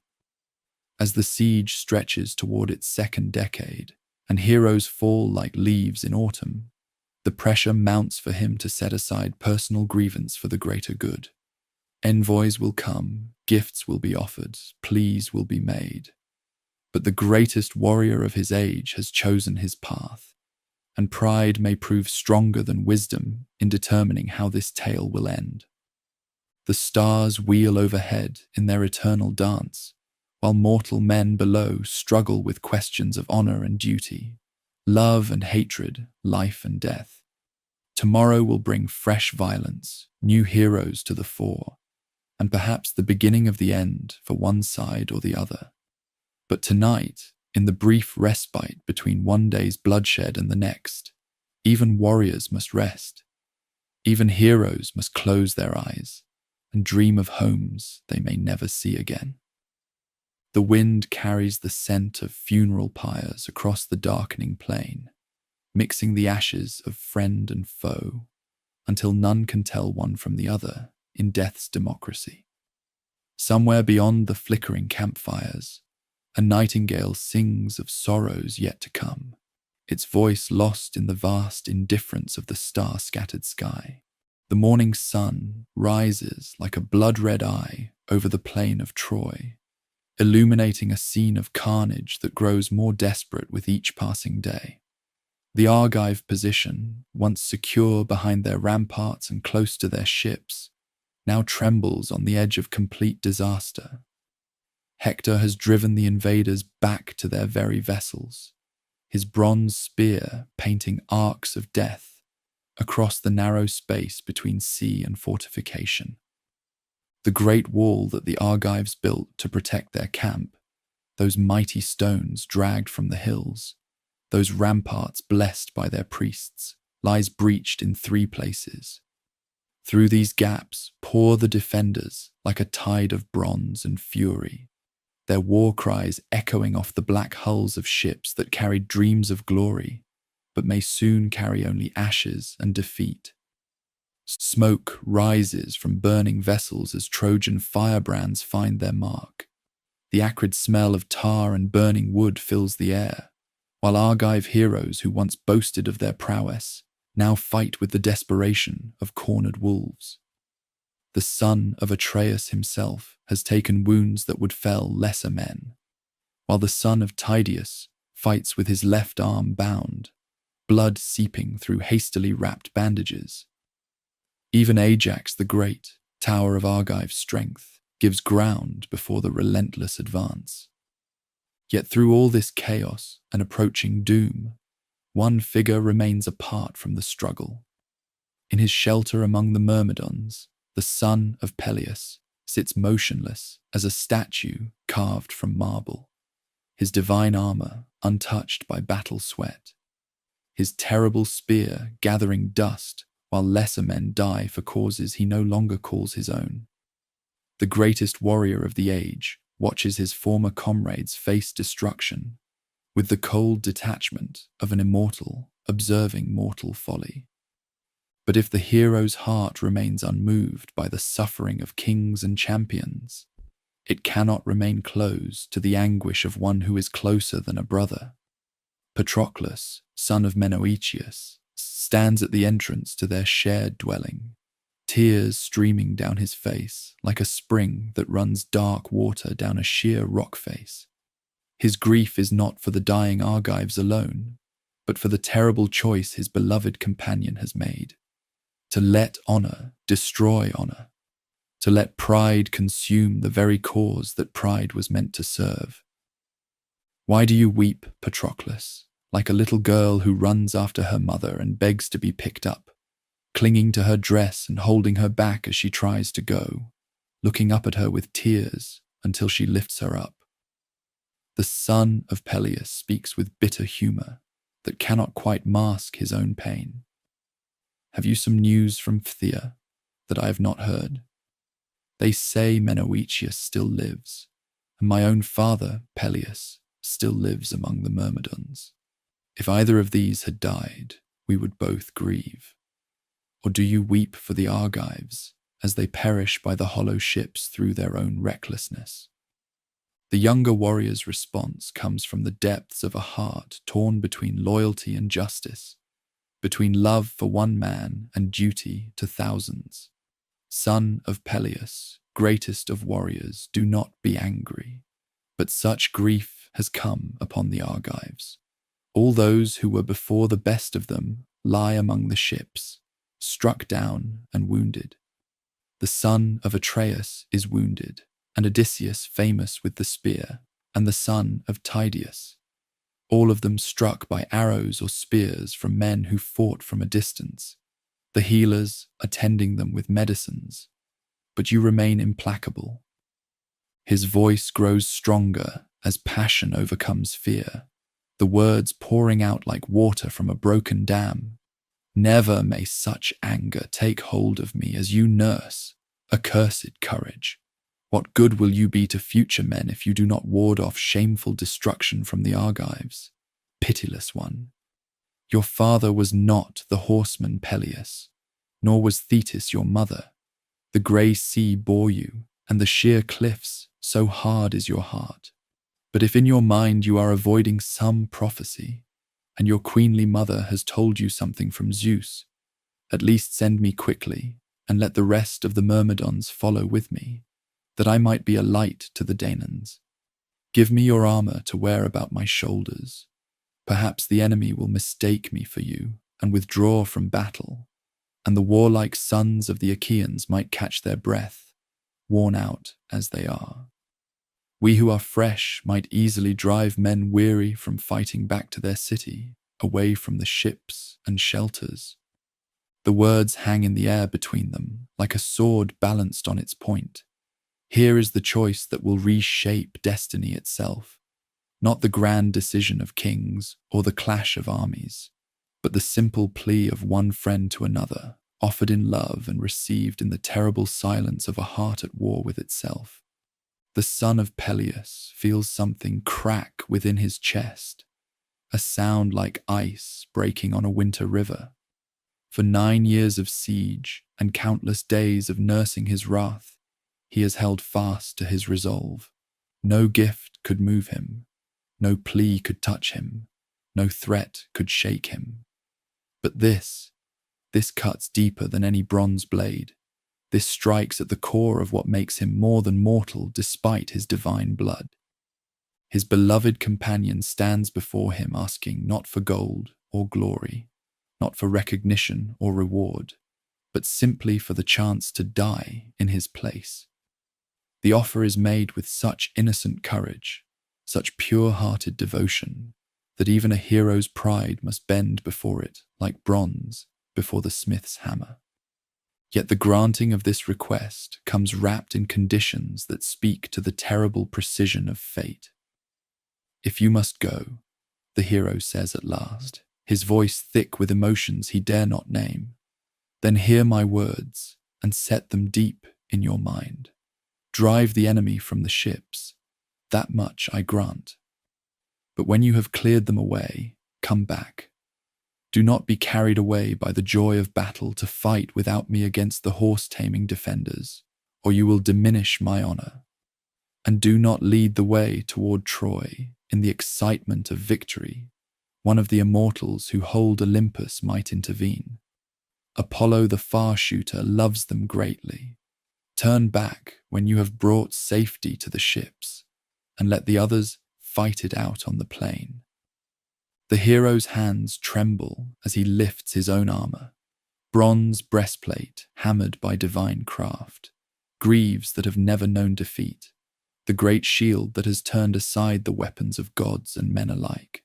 Each piece carries memories of triumph, bears scratches from battles that poets still sing, holds power that transforms its wearer into something more than mortal. As he helps his friend don these sacred implements of war, he knows with the certainty of prophecy that he will never see them, or their wearer, return. The transformation of Patroclus unfolds like sunrise breaking over the sea. Where moments before stood a gentle youth more fitted for music than slaughter, now appears a figure terrible in war, divine armor gleaming like captured starlight. The great spear alone remains untouched.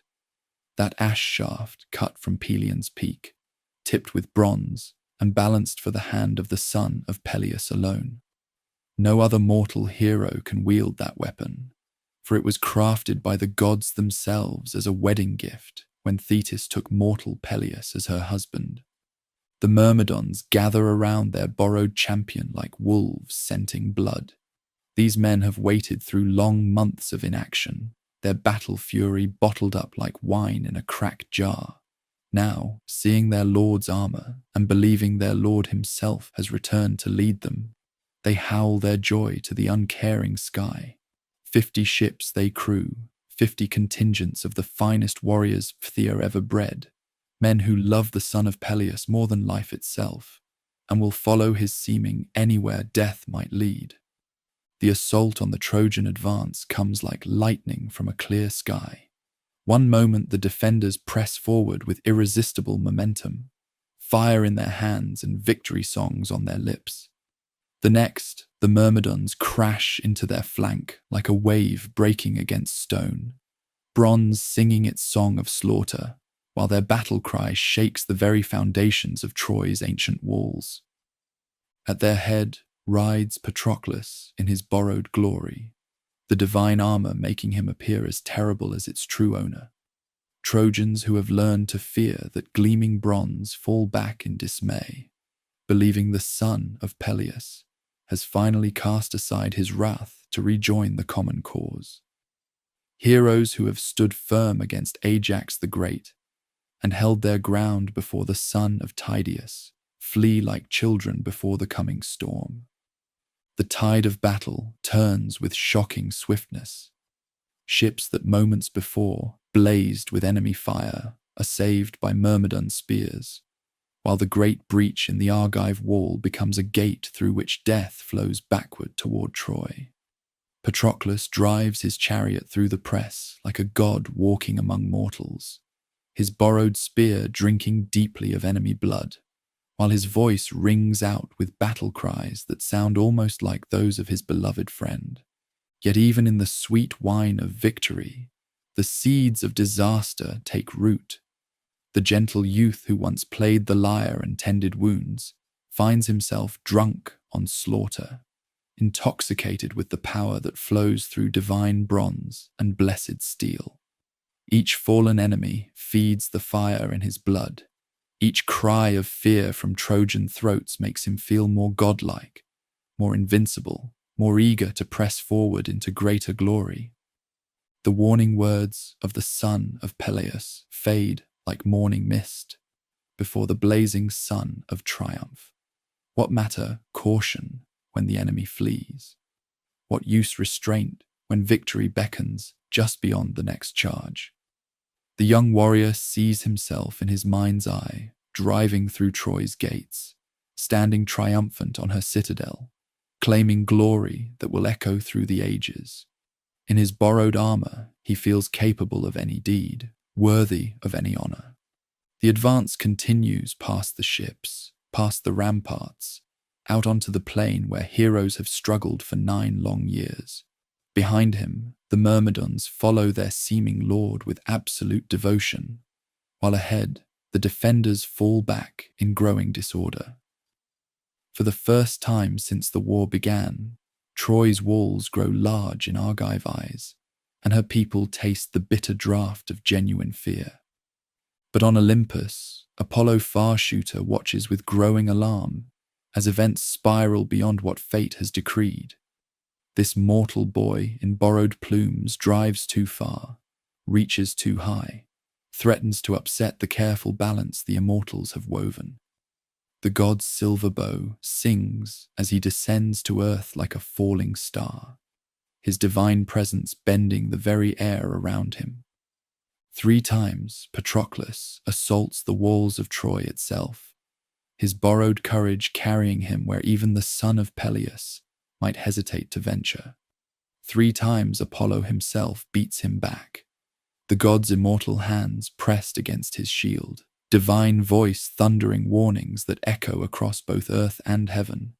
But the youth, drunk on victory and divine armor's power, makes a 4th attempt and seals his doom with his own ambition. The god's rebuke comes like judgment itself. Give way, Zeus-born Patroclus.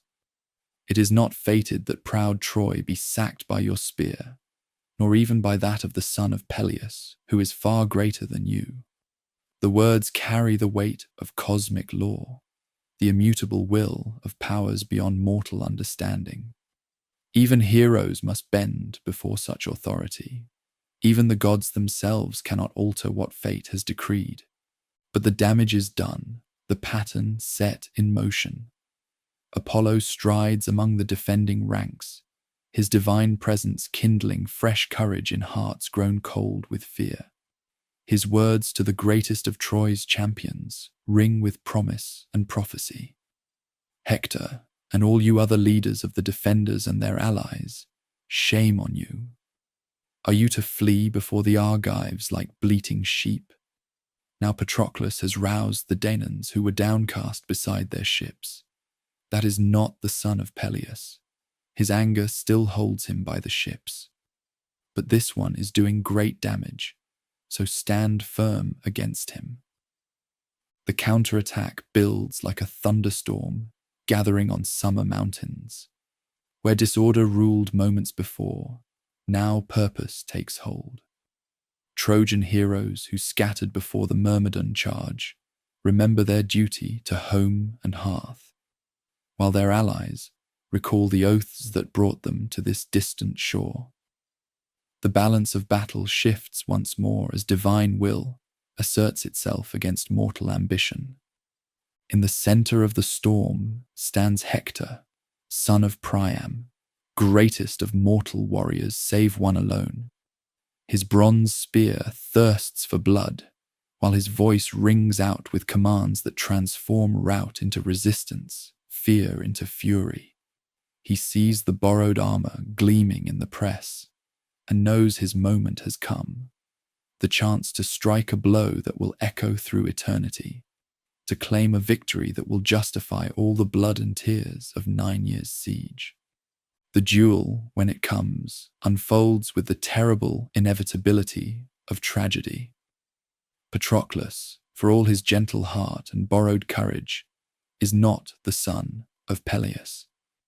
The divine armor can make him appear invincible, but it cannot grant him the skill of hands that have trained since childhood, the strength of limbs blessed by immortal blood, the terrible experience of one who has never known defeat.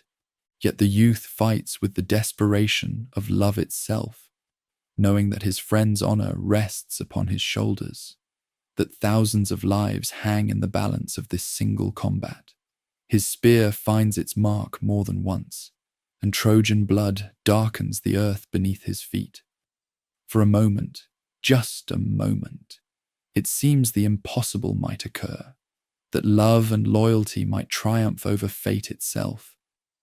But Zeus's golden scales tip with inexorable weight toward the side of doom. Hector's spear, guided by divine will and mortal skill, finds the gap between breastplate and helmet, that narrow space where death waits patient as a spider in its web. Bronze meets flesh, with a sound like tearing silk, and Patroclus feels his strength flow out like wine from a broken jar. As he falls, his borrowed armor scattering around him like petals from a dying flower, the youth's last words carry prophecy more terrible than any oracle's pronouncement. You boast now, Hector, but to you I say that death and powerful fate are near. By the hands of noble Peleus' son, you shall be slain. The words hang in the air like smoke from sacrifice, a curse and promise wrapped in the rattle of a dying breath. The armor of the son of Peleus, bronze blessed by gods, steel tempered in starfire, passes into enemy hands like a kingdom falling to siege. Hector strips the divine gear from the cooling corpse, while around them battle rages with fresh fury, both sides knowing that something fundamental has changed, that the rules governing this conflict have been rewritten in blood and prophecy. In his shelter by the ships, the greatest warrior of the age feels his heart break like a cup dropped on stone. No messenger has brought him word, no herald announces his loss, yet he knows with the certainty of divine blood that his other self walks no longer beneath the sun. The wail that breaks from his throat echoes across the wine-dark sea, a sound of grief so pure and terrible that even the immortals pause in their machinations to listen. Thetis hears her son's cry across the depths of ocean and knows that fate has turned its face toward the ending. Rising from her silver chambers beneath the waves, she comes like dawn breaking over mountains, her immortal beauty marked by sorrow that runs deeper than the sea itself. She finds her child rolling in the dust like a madman, his divine features twisted by grief beyond mortal understanding. "My son," she whispers, her voice like waves breaking on shingle. "Why do you weep? What sorrow has come to your heart?" But she knows the answer, even as the words leave her lips. For the threads of destiny are visible to her immortal sight, and she can see how they converge upon this moment, like rivers flowing toward the sea. The son of Peleus lifts his head, his eyes red with weeping, his voice cracked with anguish. "Mother, all that the Olympian promised me, he has brought to pass. But what pleasure do I have in this, since my dear companion has perished, Patroclus, whom I loved above all other companions as much as my own life? I have lost him, and Hector, who killed him, has stripped away the armor, that beautiful armor, a wonder to see, which the gods gave to Peleus as a glorious gift on the day they brought you to a mortal's bed. Would that you had stayed among the deathless sea nymphs, and that Peleus had taken a mortal wife.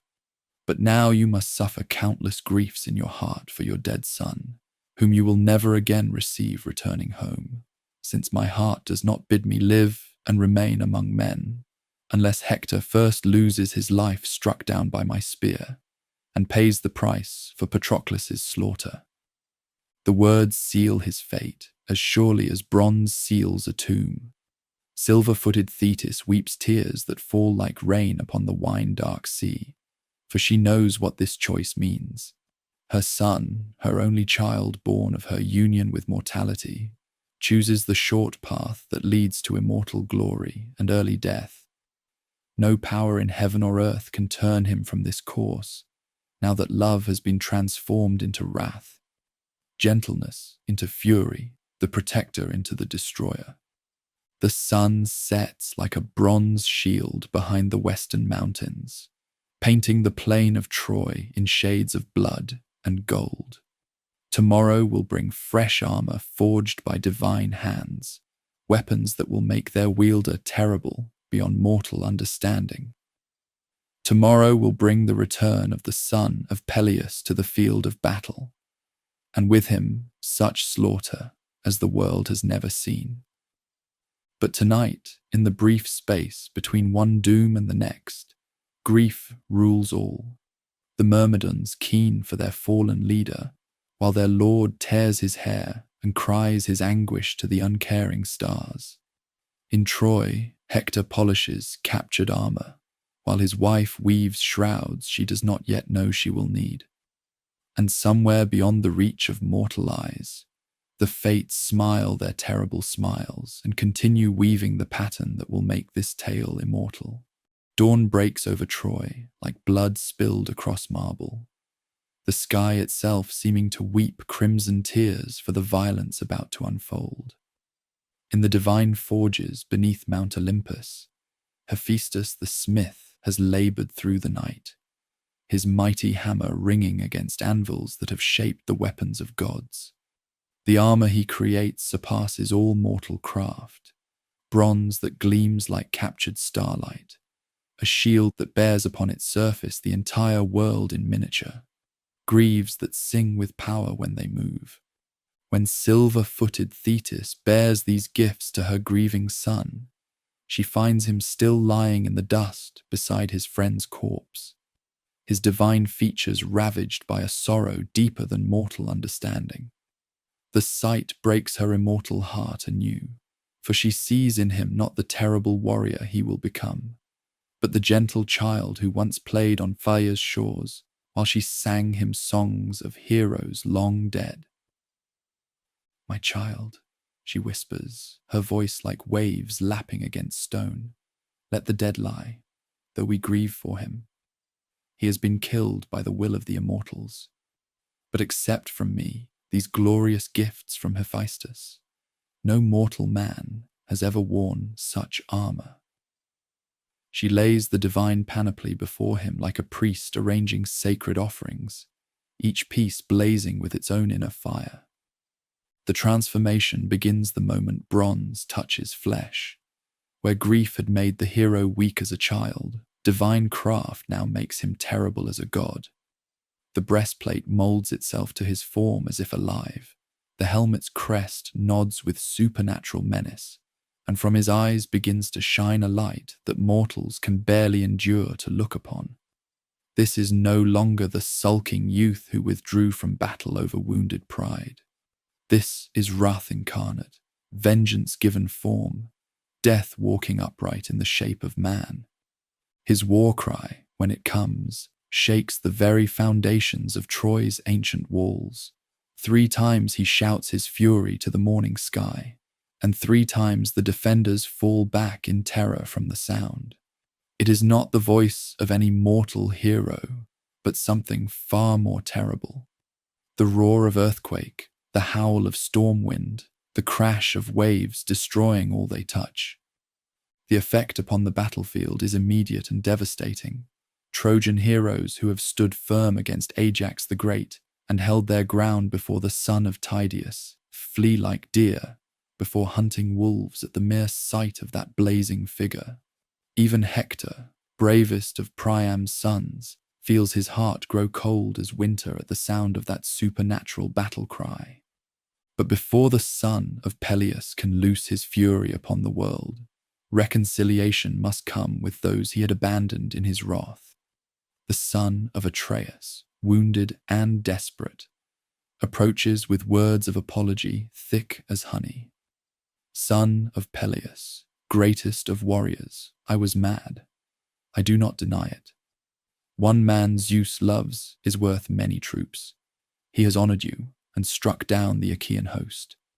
But since I was blinded by destructive madness, I wish to make amends and offer boundless recompense. The gifts he offers would once have seemed beyond price. 7 unfired tripods, 10 talents of gold, 20 gleaming cauldrons, 12 race-winning horses, 7 women skilled in crafts, and Briseis herself returned untouched. Cities too, he promises, and marriage alliances that would make the son of Peleus the mightiest king in all Hellas. But to the grieving hero, these treasures seem no more valuable than pebbles on a beach. Son of Atreus, comes the reply, terrible in its calm simplicity. Give these gifts or keep them, as you will. But let us think of battle now. This is no time for talk and delay, while work remains undone. You will see the son of Peleus once more among the foremost fighters, cutting down the Trojan ranks with bronze.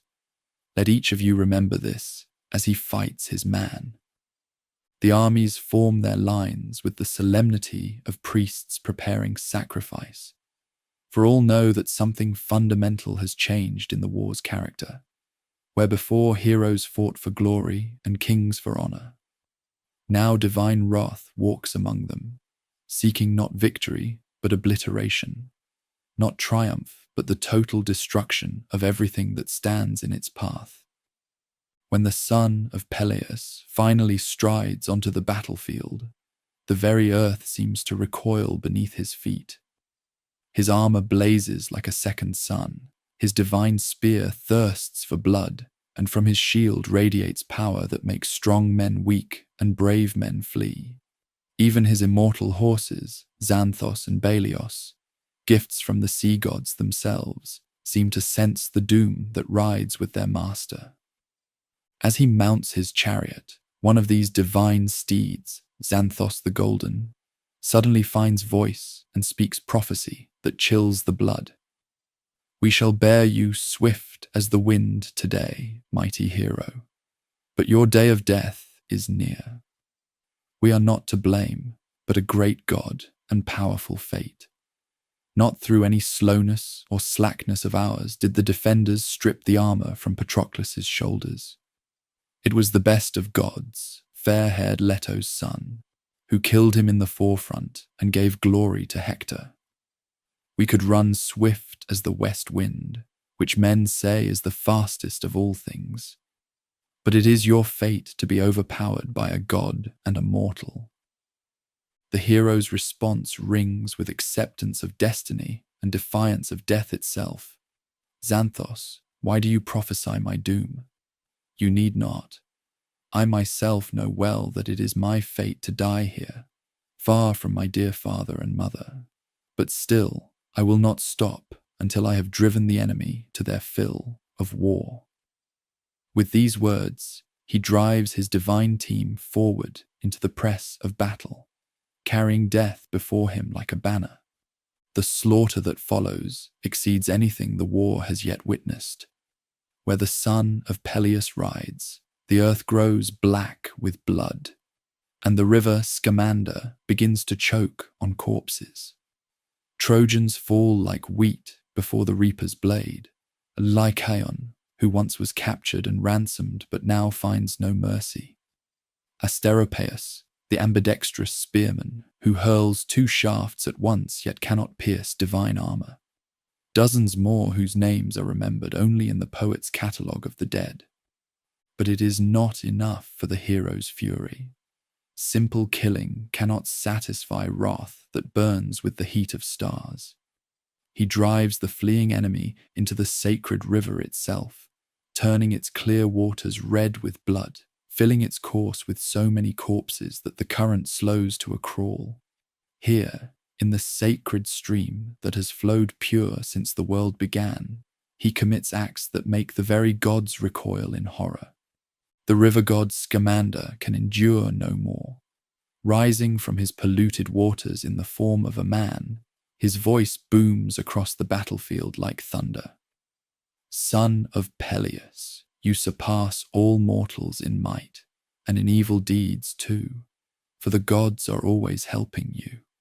If Zeus has granted you to destroy all the defenders, at least drive them from my stream, and do your grim work on the plain. My lovely waters are filled with corpses, and I cannot pour my current into the divine sea, choked as I am with the dead, while you go on killing ruthlessly. Come now, cease, amazement holds me, prince of the people. But divine madness has seized the hero completely. His response to the river god's plea is to leap into the water itself, spear flashing like lightning as he continues his butchery in the very heart of the sacred stream. This sacrilege breaks the last restraints that bound the immortal powers to neutrality. Scamander calls upon his brother Simois, and together the 2 rivers surge against this mortal who dares defile their holy waters. The flood that rises threatens to drown even the son of Peleus. Waves tall as trees crash over his divine armor, while the current tears at his feet with fingers of liquid stone. For the first time since donning his new panoply, the hero knows fear, not of death, which he has already accepted, but of dying ignobly, drowned like a pig boy swept away by winter storms, rather than falling gloriously before Troy's walls. His prayer to Zeus echoes across both earth and heaven. Father, how has none of the gods taken pity on me to save me from this river? After this, I would face anything. But no other of the heavenly ones is so much to blame as my own mother, who beguiled me with lies, saying I would die beneath the walls of well-armed Troy, struck down by Apollo's swift arrows. Would that Hector had killed me, he who is the best warrior bred here. Then a brave man would have slain a brave man. But now it is my fate to be caught in a shameful death, trapped in this great river like a pig boy whom a torrent sweeps away as he tries to cross in a storm. The prayer reaches divine ears, and help comes from unexpected quarters. Hephaestus the smith, master of fire and forge, unleashes his flames across the battlefield. The sacred river boils like a cauldron, fish die in the superheated water, and eels writhe in their death agonies as divine fire wars with immortal flood. Steam rises like the breath of titans, while Scamander cries out in pain, Hephaestus, no god can stand against you. I will not fight you when you blaze like this. Stop the strife. Let the son of Peleus drive the defenders from their city. What are their quarrels and succor to me? As the river yields and the waters recede, the war spreads to Olympus itself. The gods take sides with divine passion, immortal striking immortal in conflicts that shake the foundations of creation. Athena fells Ares with a great stone. Aphrodite leads her fallen lover from the field, only to be struck down by Athena's fist, while Poseidon and Apollo circle each other like wrestlers seeking advantage. But these celestial conflicts pale before the mortal drama unfolding on the plain below. The son of Peleus, saved from drowning, resumes his terrible harvest with renewed fury. Nothing can stand before his advance. Not the greatest champions, not the sacred sites, not the very laws that govern war itself. He has become a force of nature, as inexorable as earthquake and as destructive as wildfire. The slaughter drives the defenders back to Troy's very gates, where safety beckons just beyond bronze-bound doors. But at this crucial moment, Apollo intervenes with subtle treachery, taking the form of young Agenor to lead the hero on a chase that allows the main body of the Trojan army to reach safety. Only when the god reveals himself does the son of Peleus realize how he has been deceived. "Far shooter," he calls to the vanishing deity, his voice thick with frustrated fury. "Most destructive of all gods, you have cheated me by turning me away from the wall. Many more would have bitten the dust before reaching Troy, if you had not robbed me of great glory and easily saved them, having no fear of vengeance hereafter. Truly, I would take revenge on you if I had the power." The god's laughter echoes across the empty plain as divine and mortal wrath clash like bronze on bronze. But the confrontation ends in stalemate. The son of Peleus cannot strike down an immortal, while Apollo dare not face directly the wrath that burns with such terrible intensity. The game of gods and heroes continues, with pawns promoted and sacrificed according to rules that mortals glimpse only in their dying moments. As the sun reaches its zenith and heat shimmers across the blood-soaked plain, one figure remains outside Troy's walls, while safety calls from within. Hector, son of Priam, greatest of mortal warriors save one alone, stands motionless as a statue before the Scaean gate. His bronze armor gleams in the harsh light. His great spear casts a shadow like a sundial's marker, and in his eyes burns the knowledge that his hour has come at last. Behind him, Troy's walls offer sanctuary and the promise of many more years of life.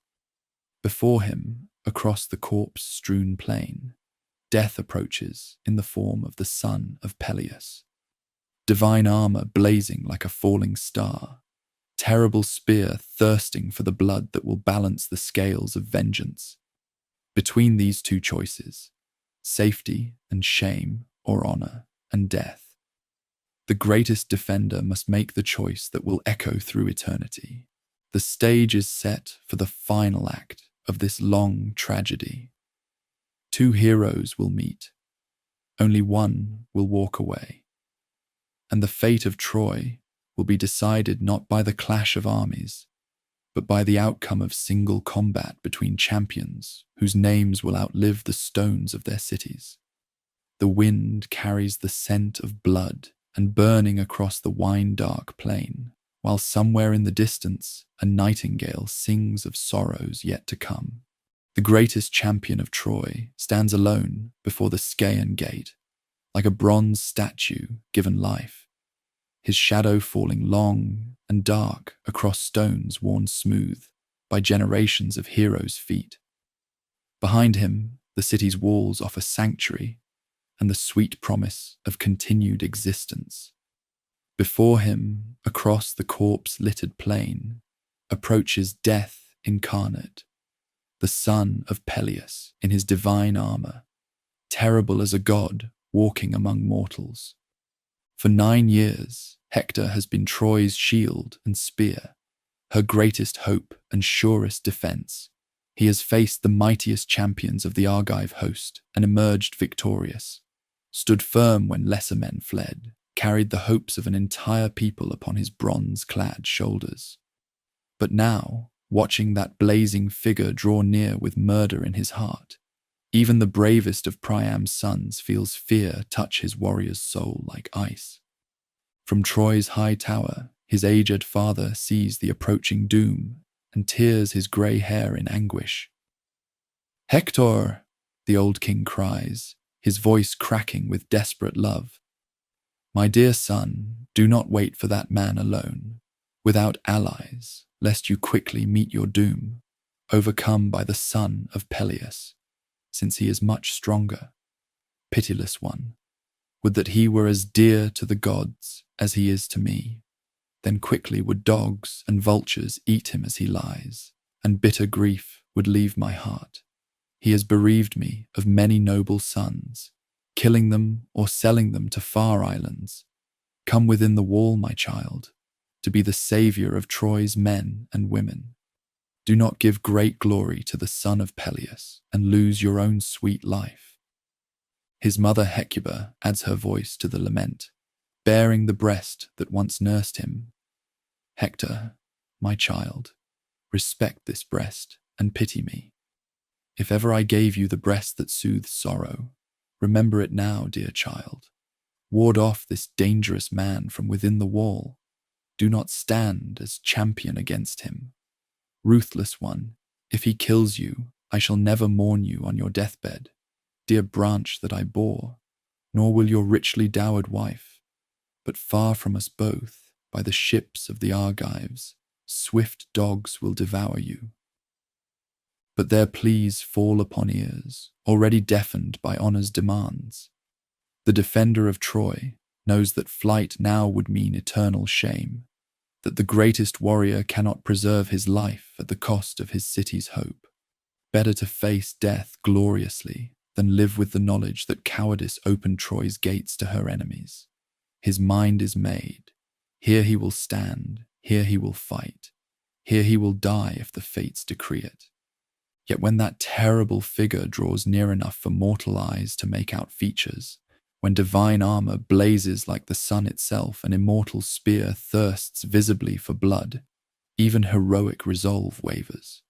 The son of Peleus approaches like wildfire, consuming everything in its path, like earthquake shattering the foundations of the world, like death itself given form and purpose. Before such supernatural fury, what mortal courage can stand firm? Fear, honest and undeniable, takes hold of Troy's greatest champion. 3 times he flees around the city's walls with the son of Peleus in pursuit, bronze-shod feet pounding against stone, while the watching gods weigh this final contest in their golden scales. Athena and Apollo hover close, ready to intervene, while Zeus himself holds the balance that will determine not just the fate of 2 heroes, but the destiny of Troy itself. On the 4th circuit, divine treachery decides the issue. Athena takes the form of Deiphobus, Hector's beloved brother, and calls out with honeyed words, "Dear brother, truly swift-footed vengeance presses you hard, chasing you around Priam's city. Come, let us stand fast and beat off his attack together." The deception is perfect, the false hope cruel beyond measure. For the goddess grants the defender courage to make his stand precisely so she can snatch it away at the crucial moment. The duel that follows will be remembered as long as men have voices to sing of heroes. Both warriors halt their pursuit, breathing hard from their circuit of the walls, divine and mortal bronze gleaming in the harsh sunlight. They are evenly matched in all but one crucial element, where Hector fights with mortal strength and skill. His opponent draws upon power that flows from Olympus itself. "Son of Peleus," the defender calls across the space between them, his voice steady despite the fear that gnaws at his heart. "No longer will I flee from you as before I ran 3 times around the great city of Priam, without daring to await your attack. Now my heart urges me to stand and face you. I will either kill or be killed. But come, let us swear oaths before the gods, for they will be the best witnesses and guardians of agreements. I will not shamefully mistreat your body if Zeus grants me victory and I take your life. But when I have stripped off your glorious armor, I will give back your corpse to the Achaeans. Promise you will do the same. But mercy finds no place in the son of Peleus's heart. His reply comes like winter wind across a graveyard. Hector, do not speak to me of oaths, accursed one. As there are no faithful oaths between lions and men, nor do wolves and lambs have harmony of heart, but plan evil for each other continually. So there can be no love between you and me, nor shall there be oaths between us until one of us falls and gluts Ares with his blood. Remember all your skill. Now you must be a spearman and a bold warrior. There is no escape for you now. Athena will soon bring you low by my spear, and you will pay in full for all the sorrows of my companions whom you killed with your spear. The first cast comes from the son of Peleus, his divine spear flying straight as fate itself toward the defender's throat. But Hector sees it coming and ducks low, the bronze point passing over his head to bury itself in earth behind him. Athena retrieves it instantly, invisible to mortal eyes, and places it back in her champion's hands while Hector believes his enemy now stands weaponless. Now the defender hurls his own bronze-tipped ash, and his aim proves true. The spear strikes squarely in the center of his opponent's shield and rings like a temple bell. But divine craftsmanship turns aside mortal strength. The weapon rebounds harmlessly, leaving Hector staring in dismay at arms he thought would surely pierce any bronze ever forged. He turns to seek another spear from his brother Deiphobus, but the false form has vanished like morning mist. Now the terrible truth dawns. He has been deceived by the gods themselves, abandoned to face divine wrath with only mortal strength. In this moment of absolute despair, Troy's greatest champion finds his truest nobility. "Ah," he says aloud, his voice carrying across the plain with awful clarity. "The gods have summoned me to death. I thought the hero Deiphobus was near me, but he is within the wall, and Athena has deceived me. Now evil death is close, not far away, and there is no escape. This must long have been pleasing to Zeus and his far-shooting son, who before this gladly defended me. But now my fate has caught me. Let me not die without effort and inglorious, but in doing some great deed for men hereafter to learn of." Drawing his great sword, he charges with the desperation of a cornered lion, bronze singing as it leaves the scabbard. But the son of Peleus meets him with recovered spear, divine point seeking the one gap in armor he knows exists, that small space beneath the chin where helmet and corselet do not quite meet, where Hector's own armor offers him protection but not salvation. The bronze enters cleanly, sliding between the bones of the neck but missing the windpipe so that speech remains possible. Troy's champion falls backward into the dust, divine armor clattering around him like discarded dreams, while his slayer stands over him with terrible satisfaction burning in his eyes. Hector, the son of Peleus, speaks, his voice thick with long-nursed hatred. "You thought, as you stripped Patroclus, that you would be safe, and you gave no thought to me who was absent. Fool! There was one left behind by the hollow ships, far greater than he who would be your avenger. I, who have loosened your knees. Dogs and birds will tear you shamefully, but the Achaeans will give him funeral rites. Even in death's grip, the defender's nobility shines forth. His final plea carries the weight of all human dignity. I beseech you by your life and knees and parents, do not let dogs devour me by the ships of the Achaeans. but accept bronze and gold, the gifts my father and queenly mother will give you, and give my body back to be taken home, so that the Trojans and their wives may give me my due of fire in death. But vengeance has made the son of Peleus more beast than man. His response strips away all pretense of heroic honor. Dog, do not beseech me by my knees or parents. I wish my heart and spirit would drive me to cut up your flesh and eat it raw for what you have done. There is no one who can keep the dogs from your head, not even if they should bring 10 or 20 times your ransom and weigh it out, and promise more besides. Not even if Priam should offer your weight in gold, would your queenly mother lay you on a bed and mourn the son she bore. Dogs and birds will devour you utterly. Hector's dying words carry prophecy that will echo through eternity. I know you well and foresaw this. I could not persuade you, for the heart in your breast is iron. But take care lest I become a cause of the gods' wrath against you on the day when Paris and Apollo destroy you at the Scaean gate, valiant though you are. Death takes him then, his spirit flying from his limbs like a bird taking wing, leaving only cooling bronze and flesh that was once Troy's greatest hope. The desecration that follows shocks even the war-hardened Argives.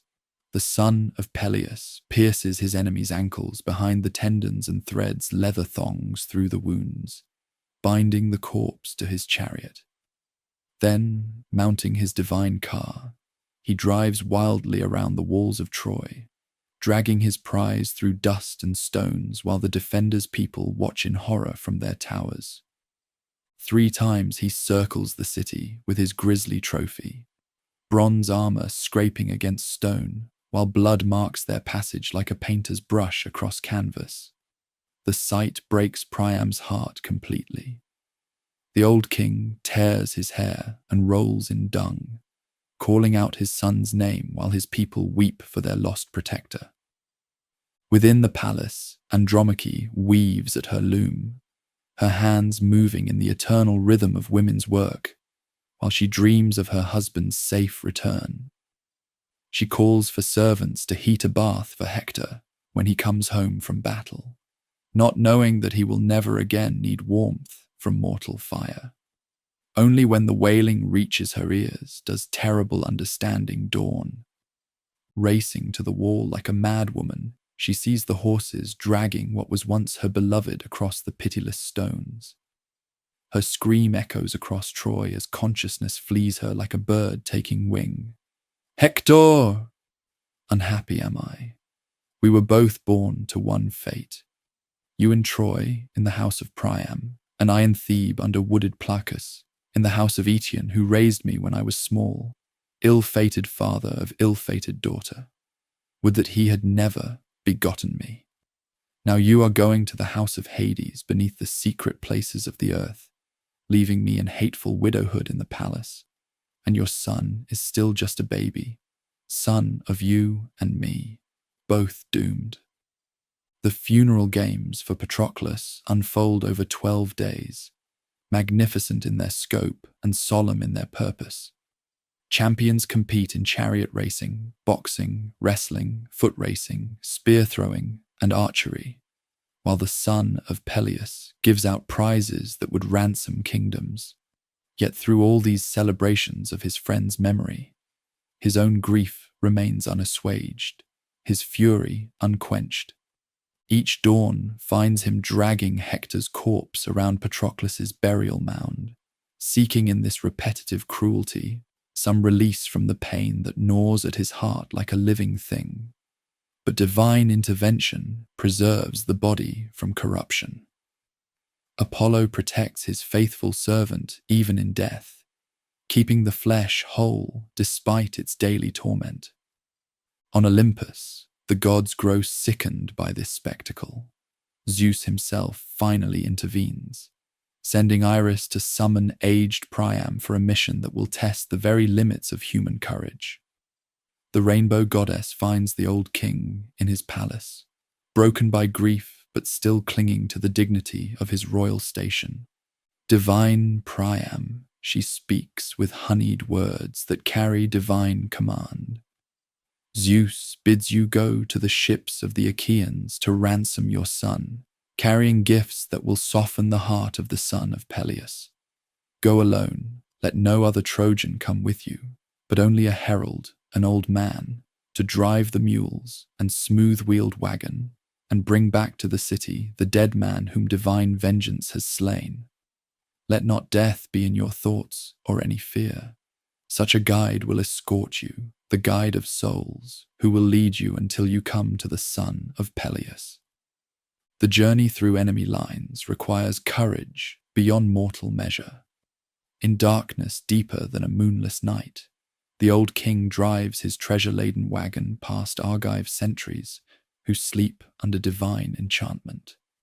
Hermes himself serves as guide, the god of boundaries and transitions, leading this ultimate crossing between worlds of the living and the dead. They find the son of Peleus in his shelter, alone with his grief and his terrible satisfaction. The sight that greets Priam's eyes would break a lesser man's spirit entirely. His son's corpse lies carelessly beside the wall like discarded rubbish, while the slayer sits brooding over his own unhealed wounds. What follows next will be remembered as long as men have hearts to feel compassion. The old king enters like a suppliant, falls at his enemy's feet, and kisses the terrible hands that killed his son. Remember your own father, godlike one who is of like age with me, on the grievous threshold of old age. Perhaps those who dwell around him are troubling him, and there is no one to ward off ruin and destruction. Yet he, when he hears that you still live, rejoices in his heart and hopes every day that he will see his dear son returning from Troy. But I am utterly unfortunate, since I fathered the best sons in wide Troy, and I say that none of them is left. The appeal strikes something deep within the hero's heart, not the warrior's pride or the avenger's fury, but the simple human recognition of shared mortality, common grief, the bonds that unite all fathers in their love for their children. For the first time since Patroclus fell, tears flow from those terrible eyes, and the son of Peleus weeps not for his friend alone, but for the universal sorrow that touches all who love. "Unhappy old man," he says at last, his voice gentle as rain after drought, "you have indeed endured much grief in your heart. How did you dare to come alone to the ships of the Achaeans, to the sight of the man who has killed many of your noble sons? Your heart is iron. But come now, sit on this chair, and we shall let our sorrows lie quiet in our hearts for all our grief. There is no profit in chill lamentation. This is the lot the gods have spun for wretched mortals, to live in misery while they themselves are free from care. The ransom is accepted, the body prepared with gentle hands, and for one brief moment, the terrible machinery of war stops its grinding to allow human decency its due. Father and son slayer share food and wine, while speaking of mortality and loss, finding in their common humanity a bridge across the chasm that separates Greek from Trojan, victor from vanquished, young from old. When Priam departs in the darkness before dawn, he carries with him more than his son's corpse. He bears the knowledge that even in war's darkest hours, mercy may still flower like roses among thorns. The son of Peleus grants him 12 days of truce for Hector's funeral, a gift more precious than gold or bronze. The funeral of Troy's greatest champion unfolds with all the majesty due a fallen hero. For 9 days they gather wood, building a pyre tall as a tower, while the women keen their lamentations and poets compose verses that will outlive the stones of the city itself. On the 10th day, they burn the body with proper rites, Hector's spirit finally free to make its journey to the shadowy realm of Hades. As the flames consume the mortal remains of Troy's defender, Both armies watch from their respective camps. The smoke rises straight into the windless sky like a prayer, carrying with it the hopes and fears of an entire people. When the fire dies to embers and the bones are gathered in a golden urn, Troy builds a burial mound that will mark this place for generations yet unborn. The war is not ended. That doom still awaits in the future, when wooden horses and burning towers will write the final chapter of this tale. But something has shifted in the cosmic balance. Some fundamental truth about honor and humanity has been revealed in the space between vengeance and mercy, between the demands of glory and the claims of simple human decency. The funeral fires of Hector burn low as evening settles over the wine-dark plain, their smoke rising straight into a sky that seems painted with the ashes of heroes. Troy's walls stand unbroken against the western light, but the city behind them has been forever changed by the loss of its greatest defender. In the Argive camp, the son of Peleus sits beside his ships, his terrible wrath finally cooled, but not his knowledge of what awaits. The war will continue, though the poet's voice falls silent here. Other bards will sing of what comes after, of Amazon queens and Ethiopian princes, of wooden horses and burning towers, of the final night when Troy's ancient stones will drink the blood of Priam's people. But those are tales for other voices, other times when men gather around fires to hear of how the mighty fall, and how even gods must bow before the turning of fate's great wheel. From this vantage point, at the end of Wrath's long journey, we can see how the threads of destiny weave together into patterns larger than any mortal mind can fully grasp. The son of Peleus has won his vengeance, but the price exacted reaches far beyond one man's grief or one hero's fall. In choosing the short path to immortal glory, he has set in motion consequences that will echo through generations yet unborn. Already the shadow of his own doom stretches across the days to come. Paris and Apollo wait beyond tomorrow's horizon, the archer god's silver bow already drawn, the arrow nocked that will find the one vulnerable spot where mortality touches even the greatest of heroes. The prophecy, spoken by Hector in his dying breath, hangs in the air like smoke from sacrifice, inescapable as winter, certain as the turning of the stars.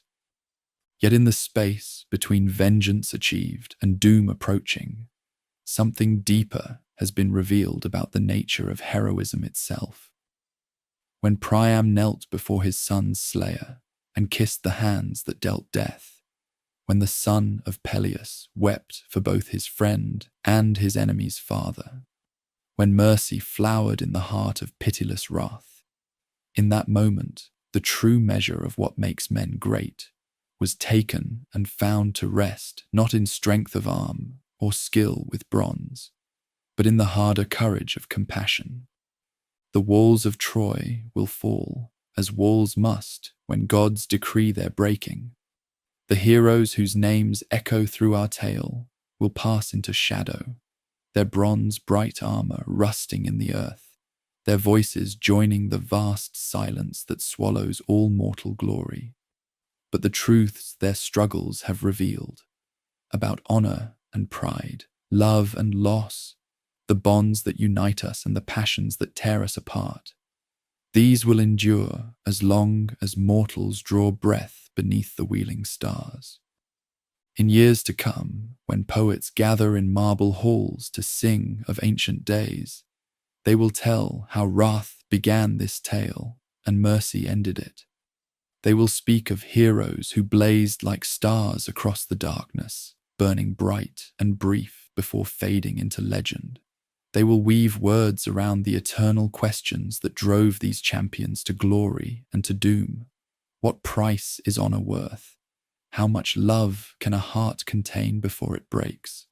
When gods and mortals clash, who truly wins? The answers like the heroes themselves, slip away even as we reach for them. Perhaps this is as it should be. Perhaps the questions matter more than their solutions, the seeking more than the finding.